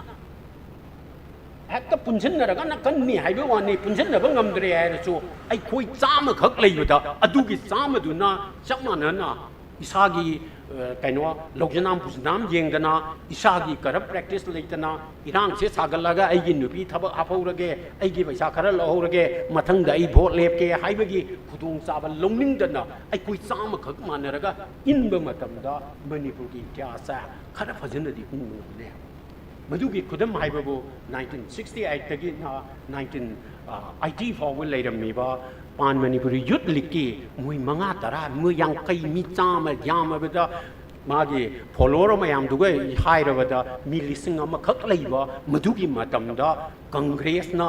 दगी एमपीपी ना सीपीआई ना मी लिसिंग लेबा मतमदा मुअगा मणिपुर की इतिहास की इचेलमा सेमनब होनबगी इंपैक्ट सा बांग्लादेश की ढाका यौरीबनी अगरतला यौरीबनी होल कासार यौरीबनी शिवसागर यौरीबनी देन नंगे होजाई की करी की पोसी यौबुद नतना बर्मा की मंडले ताना मधुगी इंपैक्ट अम पीब ngami अतेन बदा मधुगी करी तौबगी ngami बनो हाइबो मतमदा मतमदुदा पान मणिपुरी युथ लिखता पाइरिबा लुसिंगबसिंग मधुगी मखोइगी फॉलोअर्सिंग मखोइगी कनो सिंग अजा Madhuda selfless ओइना इसागी ओइजब तीदना then kudung saban longning ba opportunist nga sa dagi laibang mingi minga chika to bagi dagi ching munabagi kaino ge adugi poching adu yaudabadu na madu ilmangami bane that means pundraga su ai khoi khanadang leiba matamda madu khatang cha manana pukchen sengna lepa matamda manipur gi ityas ki mamai amadi ngasi su chumbangam ni hana I thajaje thank you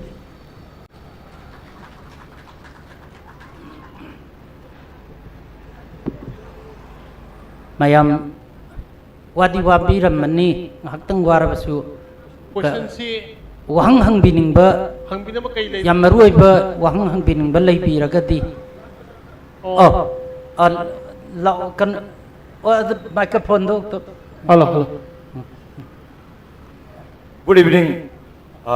कोई ये youth Singh जरगा इन नहा हम सबम ना question Hello. Question से होइना कहने सुम like पाव सुम थेंगनर बाइटर हिस्ट्री से इरमेबा राइटर तुगा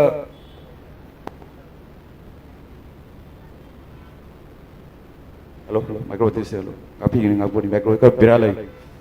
कहने लाइक ते कोई सुम थेंगनर बाइटर पाव याम सबनो ना है बतम दा लीडर मगी क्वालिटी दा चेंगदबा याम टेंटक याम सांग क्वेश्चन हंजारो मरु होइना सोशलिज्म दा युमफम ओरगा लेबाक से तंगदु लेता दरिबा होजिक प्रेजेंट सिचुएशन दा आइतारे कुकी ना ngak ta लेना नोंगै पका ता कापी जे कमाइना थिंगदगे सोशलिज्म दा युमफम ओरगा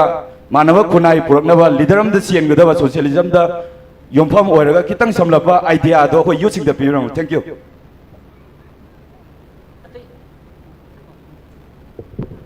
मतोमदगी अदम खुम यारब्रा अतई कना कना खर पुंझलगा यारद्रा Lawrence, the last question oijarage. लेंझमिरो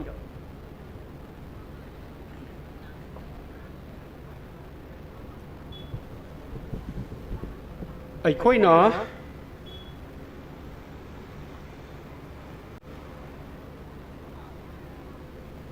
socialism पोरअगा cookie Naga मैतेगी करीगी लेरिबा इरांग वाथोक लांथोक सिंगसी कमायना लुइसनगतगे हायरगना Atop picture असिगी इरांग से कमायना लुइसनगतगे हायरगना अम्मा अइना उजबदा याम लूना अमु हाइजगे अहानबदा नंबर 1 अखोइदा 1949 दगिना ngasi फावबसिदा लाकपदा मणिपुरदा थोइबा थौदोक वाथोकसिंगा सा इंडिया की कॉन्स्टिट्यूशन दा इंडिया की चटनेबी दुदा मदुगी मखापोना मणिपुर से चलकपने थोइबा थौदोक वाथोक से इंडिया की कॉन्स्टिट्यूशन दुदा इंडिया की हौजी की चटनरीबा राजनीति की फ्रेम दुदा अशोइबा लेबदगी असि थोइने अखोइगिदना कुकीगा मैतेगा नत्रगा मैतेगा नागागा नत्रगा नागागा कुकीगा आइना थोक्सबई वानी बिहार दा हरिजन सिंह ब्राह्मण का जादव सिंह राजपूत का अदुगा नहालरगा मुस्लिम का हिंदू का खागा वांगा लोन की मिंगा खनरीब मयाम सिंह असे मसी दुगी चप मानब ममीदो मणिपुर तारगा अमुकना चिंगा तमगा अमुकना मैतै मरुका हिंदूगा अमुकना मोंबा हनबगा महाबली ठाकुर का अमुकना कुकीगा मैतैगा हाइदना थोइबसा इंडिया की लेरिबा मी क्लासिफिकेशन असे मी बु खाइदोइबा मसिगी सिस्टम सिगी थोक्सरबा रिप्लिकेशन अदु ओइतारगदी मणिपुर की थोइबा इरांग असे लोइसनगे हारदी इंडियन कॉन्स्टिट्यूशन दा करी सेमदोकदगे इंडियन सिस्टम सिदा करी सेमदोकदगे हाइना अखोइ येंगबम चंगे मादुआई की मातांग दुदा अखोइगी राज अइना साइ हाइजरिबदो सी मातांग सिदती अखोइगी इंडिया दा थाजैयना हाइरिबा पॉलिटिकल पार्टी सिंग अदुगी लीडर सिंग अदुना हेना थौदांग चावे मखोइना मणिपुर की पॉलिटिशियन सिंगना मणिपुर की मिनिस्टर सिंगना मणिपुर की पॉलिटिकल पार्टी की लीडर सिंग असिना कुकीगा मैतैगा इरांग थोए हायरगा अदुदगी हेन येंगद्रदी अदुदगी हेन लांथोंग येंगद्रदी थोगलैबदुगी मरम ओयहलिबा इंडियन फ्रेमवर्क तो इंडिया की कॉन्स्टिट्यूशन दो मधुदा करी अहोब लेरिगे से उब ngамदबगी अवाबदुने बाय कोइदा उरिबसे मसे नंफु हाबुदो अंदक लोइसन घरेना खलुसु हयेंग नोंगालगा अम मोयत थोलकपा याय थोकलकपा हाइबबु पाइटेगा थादौगा खनरइजिनीदना मैतैगा कुकीगा मैतैगा पुलपगा खनरिङैदा पुलपतुगी मनुङदा थादौगा पाइटेगा खनरइबसा इंडियन कॉन्स्टिट्यूशन की इंडियन फ्रेम तुगी मी लोइनबगी मी खाइदोपगी अरानबदु नत्रा ꯆꯨꯔꯆꯥꯟꯄꯨꯔꯗ ꯄꯥꯏꯇꯦꯒ ꯊꯥꯗꯣꯛꯒ ꯈꯠꯅꯔꯤ ꯍꯥꯏꯔꯒ ꯇꯝꯄꯥꯛꯇ ꯂꯩꯕ ꯑꯉꯥꯡ ꯃꯌꯥꯝꯁꯤꯡꯁꯤꯅ ꯍꯔꯥꯎꯗꯅ ꯃꯣꯏ ꯃꯁꯦꯝ ꯍꯥꯟꯅꯔꯣ ꯁꯤꯟꯅꯔꯣꯅ ꯑꯗꯨꯒꯤꯗꯨꯅ ꯂꯩꯕꯥꯛ ꯀꯃꯥꯏꯅ ꯀꯣꯟꯁꯤꯟꯗꯣꯔꯤꯒꯦ ꯑꯗꯨ ꯑꯣꯏꯇꯥꯔꯒꯗꯤ ꯑꯩꯈꯣꯏꯅ ꯌꯦꯡꯒꯗꯧꯔꯤꯕꯁꯦ ꯑꯩꯒꯤ ꯃꯤꯁꯤꯡ ꯑꯁꯦ ꯂꯥꯏꯔꯕ ꯃꯆꯥꯁꯤꯡ ꯑꯗꯣ ꯄꯥꯝ ꯌꯥꯜꯂꯒ ꯑꯍꯤꯡꯗꯒꯤ ꯅꯨꯡꯗꯥꯡ ꯑꯍꯤꯡ ꯅꯨꯡꯊꯤꯟ ꯅꯥꯏꯗꯒꯩ ꯊꯕꯛ ꯁꯨꯕ ꯃꯇꯝꯗ ꯄꯥꯝꯂꯧ ꯎꯕ ꯃꯇꯝꯗ ꯆꯍꯤ ꯑꯃꯒꯤ ꯆꯥꯕ ꯀꯣꯟꯅꯕ ꯄꯣꯠꯊꯣꯛ ꯄꯨꯊꯣꯛꯄ ꯉꯝꯗꯕ ꯃꯤꯁꯤꯡ ꯑꯗꯣ ꯃꯗꯨ ꯑꯩꯅ ꯀꯃꯥꯏꯅ ꯈꯣꯞꯆꯤꯟꯕ ꯌꯥꯒꯗꯒꯦ ꯑꯩꯈꯣꯏ ꯀꯃꯥꯏꯅ ꯄꯨꯂꯞ ꯆꯥꯎꯈꯠꯃꯤꯟꯅꯒꯗꯒꯦ ꯗꯦꯃꯣꯀ꯭ꯔꯦꯁꯤ ꯍꯥꯏꯕꯁꯦ ꯃꯐꯝ ꯈꯨꯗꯤꯡꯃꯛꯇ ꯑꯩꯈꯣꯏ ꯀꯃꯥꯏꯅ ꯂꯩꯍꯟꯕ ꯌꯥꯒꯗꯒꯦ ꯀꯨꯀꯤꯒꯤ ꯆꯤꯞꯀꯤ ꯃꯈꯥꯗ ꯃꯇꯣꯝꯇꯒꯤ ꯋꯥ ꯑꯃ ꯃꯣꯠ ꯑꯃ ꯐꯣꯡꯗꯣꯛꯄ ꯉꯝꯗꯕ ꯀꯨꯀꯤ ꯃꯆꯥꯁꯤꯡ ꯇꯥꯡꯈꯨꯜ ꯃꯆꯥꯁꯤꯡ ꯃꯥꯎ ꯃꯆꯥꯁꯤꯡ ꯀꯩꯅꯣ ꯀꯣꯏꯔꯦꯡ ꯃꯆꯥꯁꯤꯡ ꯑꯅꯥꯜ ꯃꯆꯥꯁꯤꯡ ꯑꯗꯣ ꯃꯗꯨꯒꯤꯗꯃꯛꯇ ꯑꯩꯈꯣꯏꯅ ꯀꯃꯥꯏꯅ ꯂꯦꯞꯀꯗꯒꯦ ꯍꯥꯏꯔꯒꯅ ꯁꯣꯁꯤꯌꯦꯂꯤꯁ ꯃꯤꯠꯌꯦꯡꯅꯦ ꯑꯗꯨꯒ ꯏꯊꯅꯤꯛꯁꯤꯇꯤꯗ ꯃꯊꯛꯇ ꯀꯨꯀꯤꯅꯤ ꯅꯥꯒꯥꯅꯤ ꯏꯇꯤꯍꯥꯁꯇ ꯁꯤ ꯍꯥꯏꯔꯝꯃꯤ ꯑꯗꯨ ꯇꯧꯔꯝꯃꯤ ꯑꯗꯨꯒꯤ ꯄꯣꯠꯇꯨ ꯑꯣꯏꯔꯒꯅ ꯃꯗꯨꯗꯤ ꯑꯩ ꯉꯁꯥꯏ ꯍꯥꯏꯖꯈꯤꯕ ꯃꯤꯌꯥꯝꯁꯦ ꯁꯥꯎꯒꯠꯍꯟꯅꯅꯕ ꯁꯥꯎꯒꯠꯅꯍꯜꯂꯤꯕ ꯃꯤꯁꯤꯡ ꯑꯗꯣ ꯍꯩꯅꯧ ꯃꯈꯣꯡꯗꯁꯨ ꯕꯥꯕꯨꯄꯔꯥꯗꯁꯨ ꯂꯩꯔꯕ ꯀꯥꯡꯄꯣꯛꯄꯤꯗꯁꯨ ꯂꯩꯔꯕ ꯆꯨꯔꯆꯥꯟꯄꯨꯔꯗꯁꯨ ꯂꯩꯔꯕ ꯍꯥꯏꯔꯤꯕ ꯑꯍꯨꯝꯃꯛ ꯑꯁꯦ ꯆꯞ ꯃꯥꯟꯅꯕ ꯄꯣꯂꯤꯇꯤꯀꯦꯜ ꯄꯥꯔꯇꯤꯗ ꯌꯥꯎꯕ ꯃꯇꯝꯗ ꯄꯥꯔꯇꯤꯗꯨꯅ ꯋꯥꯔꯛꯇ꯭ꯔꯤꯗꯨ ꯀꯔꯤꯒꯤꯅꯣ ꯄꯥꯔꯇꯤꯅ ꯋꯥꯔꯛꯀꯗꯕ ꯅꯠꯇ꯭ꯔꯣ ꯑꯗꯨꯗꯤ ꯁꯦꯝ ꯄꯥꯔꯇꯤꯅꯤ ꯑꯁꯨꯃꯥꯏꯅ ꯑꯩꯈꯣꯏ ꯑꯩ ꯉꯁꯥꯏꯁꯨ ꯍꯥꯏꯖꯈ꯭ꯔꯤꯕ ꯃꯄꯨꯁꯤ ꯀꯅꯥꯅꯣ ꯂꯩꯕꯥꯛꯁꯤꯒꯤ ꯃꯄꯨꯁꯤ ꯀꯅꯥꯅോ ꯇꯥꯡꯈꯨꯜ ꯂꯥꯏꯔꯕ ꯃꯩꯇꯩ ꯂꯥꯏꯔꯕ ꯃꯩꯇꯩ ꯉꯥꯟꯃꯤ ꯃꯩꯇꯩ ꯂꯣꯡꯃꯤ ꯃꯩꯇꯩ ꯁꯤꯟꯃꯤ ꯃꯩꯇꯩ ꯊꯥꯡ ꯁꯥꯕ ꯃꯩꯇꯩ ꯁꯅꯥ ꯁꯥꯕ ꯃꯩꯇꯩ ꯀꯨꯂꯤ ꯃꯩꯇꯩ ꯈꯨꯠꯁꯨꯃꯟ ꯇꯥꯜꯂꯤꯕ ꯈꯣꯡꯕꯥꯟ ꯇꯧꯔꯤꯕ ꯃꯁꯤꯒꯤ ꯂꯥꯏꯔꯕ ꯃꯌꯥꯝꯁꯤꯅ ꯂꯩꯕꯥꯛꯁꯤꯒꯤ ꯃꯄꯨꯅꯤ ꯍꯥꯏꯗꯅ ꯑꯩꯈꯣꯏꯅ ꯂꯧꯒꯗ꯭ꯔꯥ ꯅꯠꯇ꯭ꯔꯒꯅ ꯃꯇꯝ ꯃꯇꯝꯒꯤ ꯄꯥꯏꯔꯛꯄ ꯁꯔꯀꯥꯔꯒꯤ ꯀꯩꯅꯣ ꯆꯤꯐ ꯃꯤꯅꯤꯁꯇꯔ ꯑꯣꯏꯕ ꯃꯟꯇ꯭ꯔꯤ ꯑꯣꯏꯕ ꯃꯈꯣꯏꯅ ꯂꯩꯕꯥꯛꯁꯤꯒꯤ ꯃꯄꯨꯅꯦꯅ ꯑꯩꯈꯣꯏꯅ ꯂꯧꯒꯗ꯭ꯔꯥ ꯍꯥꯏꯁꯦ ꯃꯁꯤ ꯑꯩꯅ ꯀꯃꯥꯏꯅ ꯑꯥꯏꯗꯦꯟꯇꯤꯐꯥꯏ ꯇꯧꯒꯦ ꯑꯩꯅ ꯅꯠꯆꯗꯕ ꯑꯩꯅ ꯀꯃꯥꯏꯅ ꯑꯩꯒꯤ ꯂꯤꯗꯔꯁꯤꯕꯨ ꯂꯩꯕꯥꯛꯁꯤꯒꯤ ꯃꯄꯨꯁꯤꯕꯨ ꯑꯩꯔ ꯅꯠꯇ꯭ꯔꯒꯅ ꯑꯩꯅ ꯊꯥꯒꯠꯈꯤꯕ ꯑꯦꯝ ꯑꯦꯜ ꯑꯦꯅ ꯈꯟꯕ ꯆꯤꯐ ꯃꯤꯅꯤꯁꯇꯔꯗꯨꯅ ꯂꯩꯕꯥꯛꯁꯤꯒꯤ ꯃꯄꯨꯅꯤ ꯍꯥꯏꯒꯗꯧꯔꯤꯕ꯭ꯔꯥ ꯍꯥꯏꯕꯁꯦ ꯏꯁꯥꯗ ꯀ꯭ꯂꯤꯌꯥꯔ ꯑꯣꯏꯕ ꯑꯃ ꯆꯪꯉꯦꯅ ꯑꯩ ꯈꯟꯖꯩ ꯑꯃꯅ ꯀꯩꯅꯣ ꯁꯤ ꯅꯠꯇꯕ ꯀꯣꯏꯁꯟ ꯑꯃꯗ ꯑꯃꯈꯛꯇ ꯅꯠꯇ꯭ꯔꯣ ꯋꯥꯍꯪꯁꯦ ꯑꯃꯇꯪ लीडर में ओइबगी क्वालिटी लीडरगी क्वालिटीगी मतांगदगी लीडरगी क्वालिटीददी हौजिक्तदी सोशलिज्म जो हाइबिग्रमनिना सोशलिज्मदा मरुएना लेनिन माओगी मतुंगदा अइकोइना कलेक्टिव लीडरशिपदा अइकोइ थाजैय अइकोइ पुन्ना अदुनने अइ ngसाइसु हाइजख्रिबा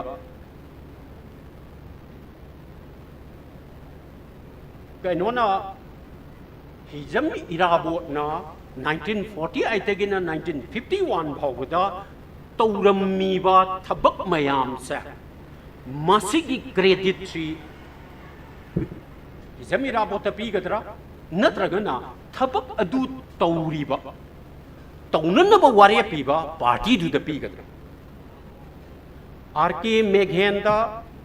UNLF न तौरंबा अफबा हाइबजात अदुगी क्रेडिट से आरके मेघेन द पीगद्रा नत्रगना आरके मेघेन तौग्रिबा थबक सिंग अदो मदुगी थबकतु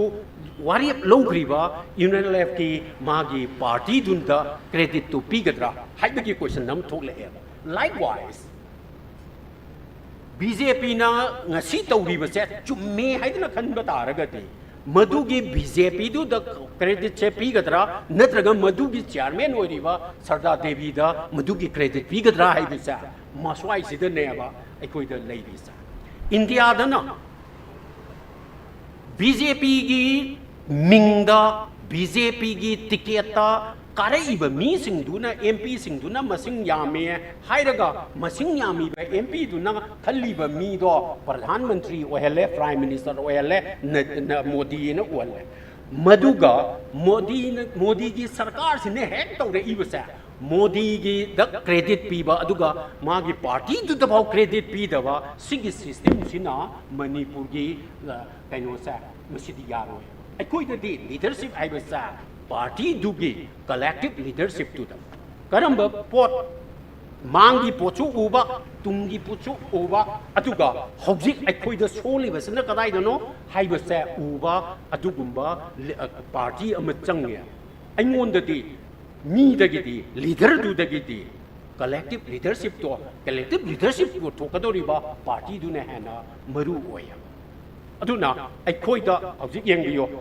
ꯄ꯭ꯔꯤꯊꯤꯕꯤꯒꯤ ꯃꯐꯝ ꯑꯌꯥꯝꯕꯗ ꯑꯦꯛꯁꯦꯞ ꯆꯩꯅꯥꯒꯤ ꯁꯤ ꯅꯠꯇꯕ ꯑꯇꯩ ꯃꯐꯝꯁꯤꯡꯗ ꯑꯩꯈꯣꯏꯅ ꯀꯩꯅꯣꯁꯦ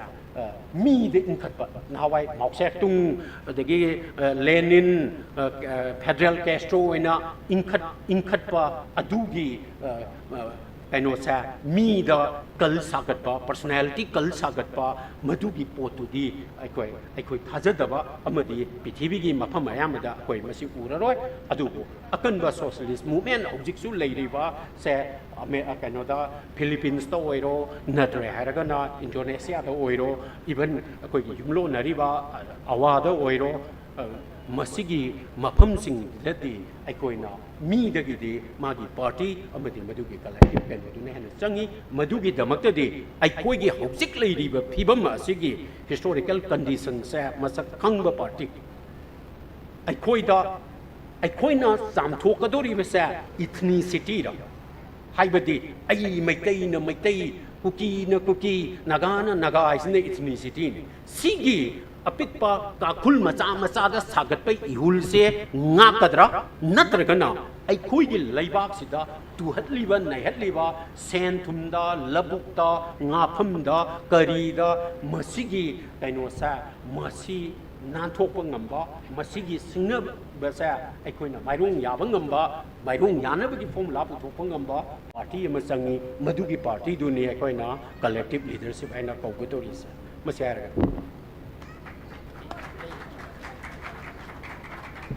ꯑꯇꯣꯞꯄ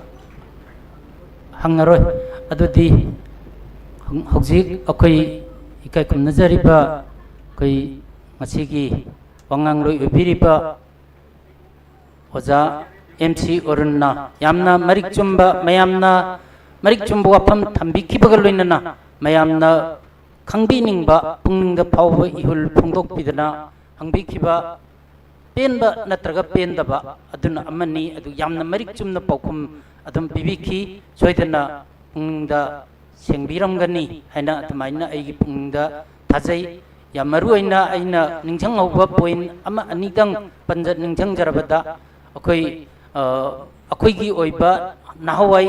ꯍꯧꯔꯝꯕ ꯂꯩꯕꯥꯛꯀꯤ ꯑꯣꯏꯕ ꯏꯍꯧꯗ ꯂꯩꯔꯝꯕ ꯀꯔꯤꯒꯨꯝꯕ ꯏꯍꯧ ꯑꯃ ꯁꯥꯒꯠꯄ ꯃꯇꯝꯗ ꯑꯄꯨꯟꯕꯒꯤ ꯀꯩꯅꯣꯁꯤꯃ ꯁꯥꯒꯠꯄ ꯃꯇꯝꯗ ꯍꯧꯔꯝꯕ ꯏꯍꯧꯒꯤ ꯃꯁꯛꯇꯨ ꯃꯥꯡꯈꯤꯕꯒꯤ ꯃꯔꯝ ꯄꯤꯕꯤꯈꯤ ꯑꯗꯨꯒ ꯂꯣꯏꯅꯅ ꯍꯧꯖꯤꯛꯀꯤ ꯃꯇꯝꯗ ꯂꯥꯟꯊꯦꯡꯅꯒꯗꯧꯔꯤꯕ ꯑꯁꯤ ꯀꯅꯥꯅ ꯇꯧꯔꯒ ꯍꯥꯏꯕꯗꯤ ꯏꯟꯗꯤꯕꯤꯖꯨꯋꯦꯜ ꯑꯣꯏꯅ ꯍꯧꯔꯒꯗꯤ ꯀꯩꯁꯨ ꯊꯣꯏꯗꯣꯛꯅ ꯀꯥꯟꯅꯕ ꯐꯪꯉꯣꯏ ꯀꯂꯦꯛꯇꯤꯕ ꯑꯣꯏꯕ ꯃꯑꯣꯡꯗ ꯑꯩꯈꯣꯏ ꯏꯍꯧ ꯁꯥꯒꯠꯂꯒ ꯑꯩꯈꯣꯏꯒꯤ ꯑꯣꯏꯕ ꯀꯩꯅꯣꯁꯤ ꯄꯨꯔꯛꯄ ꯉꯝꯒꯅꯤ ꯌꯥꯋꯣꯜꯁꯤ ꯄꯨꯔꯛꯄ ꯉꯝꯒꯅꯤ ꯍꯥꯏꯕ ꯑꯃ ꯊꯝꯕꯤꯔꯝꯃꯤ ꯌꯥꯝꯅ ꯅꯨꯡꯉꯥꯏꯕ ꯐꯣꯡꯗꯣꯛꯆꯔꯤ ꯊꯥꯒꯠꯄ ꯐꯣꯡꯗꯣꯛꯆꯔꯤ ꯑꯗꯨꯅ ꯉꯁꯤꯒ ꯁꯤꯒꯨꯝꯕ ꯈꯟꯅ ꯅꯩꯅꯕ ꯑꯁꯤꯗ ꯂꯦꯡꯕꯤꯔꯛꯇꯅ ꯃꯄꯨꯡ ꯐꯥꯅ ꯇꯥꯕꯤꯔꯤꯕ ꯑꯗꯨꯒ ꯑꯀꯣꯏꯕꯗ ꯂꯩꯕꯤꯔꯤꯕ ꯂꯩꯀꯥꯏ ꯑꯁꯤꯒꯤ ꯃꯌꯥꯝꯁꯨ ꯁꯣꯏꯗꯅ ꯇꯥꯕꯤꯔꯝꯒꯅꯤ ꯍꯥꯏꯅ ꯈꯟꯖꯩ ꯃꯌꯥꯝ ꯄꯨꯝꯅꯃꯛꯄꯨ ꯁꯨꯞꯆꯤꯟꯅ ꯑꯩꯍꯥꯛꯅ ꯊꯥꯒꯠꯄ ꯐꯣꯡꯗꯣꯛꯆꯔꯤ ꯂꯣꯏꯁꯤꯟꯕꯒꯤ ꯋꯥꯔꯣꯜꯁꯦ ꯑꯩꯈꯣꯏ ꯄ꯭ꯔꯤꯁꯥꯏꯠ ꯇꯧꯕꯤꯔꯤꯕ ꯇꯥꯃꯣꯁꯨ ꯋꯥ ꯉꯥꯡꯉꯔꯣꯏꯅ ꯍꯥꯏꯕꯤꯔꯦ ꯑꯗꯣ ꯁꯨꯝ ꯂꯣꯏꯁꯤꯜꯂꯁꯤꯔ ꯑꯩꯅ ꯁꯨꯝ ꯍꯥꯏꯔꯝꯃꯣꯔꯥ ꯑꯗꯨꯗꯤ ꯑꯩ ꯉꯁꯤꯒꯤ ꯋꯥꯉꯥꯡꯂꯣꯏ ꯑꯣꯏꯕꯤꯔꯤꯕ ꯑꯩꯈꯣꯏ ꯃꯔꯨꯞ MC ꯑꯣꯔꯨꯟꯕꯨ ꯉꯝꯈꯩ ꯂꯩꯇꯅ ꯊꯥꯒꯠꯆꯔꯤ ꯑꯗꯨꯒ ꯂꯣꯏꯅꯅ ꯄ꯭ꯔꯤꯁꯥꯏꯠ ꯇꯧꯕꯤꯔꯤꯕ ꯇꯥꯃꯣꯕꯨꯁꯨ ꯉꯝꯈꯩ ꯂꯩꯇꯅ ꯊꯥꯒꯠꯆꯔꯤ ꯑꯗꯨꯒ ꯂꯣꯏꯅꯅ ꯍꯧꯕꯗꯒꯤ ꯂꯣꯏꯕ ꯐꯥꯎꯕ ꯑꯋꯥꯕ ꯀꯌꯥ ꯈꯪꯕꯤꯗꯅ ꯑꯗꯨꯒ ꯂꯣꯏꯅꯅ ꯈꯪꯅꯤꯡꯕ ꯀꯌꯥ ꯍꯪꯕꯤꯗꯅ ꯇꯧꯕꯤꯔꯤꯕ ꯃꯌꯥꯝ ꯄꯨꯝꯅꯃꯛꯄꯨꯁꯨ ꯄꯨꯟꯅ ꯁꯨꯞꯆꯤꯟꯅ ꯊꯥꯒꯠꯆꯕꯒ ꯂꯣꯏꯅꯅ ꯉꯁꯤ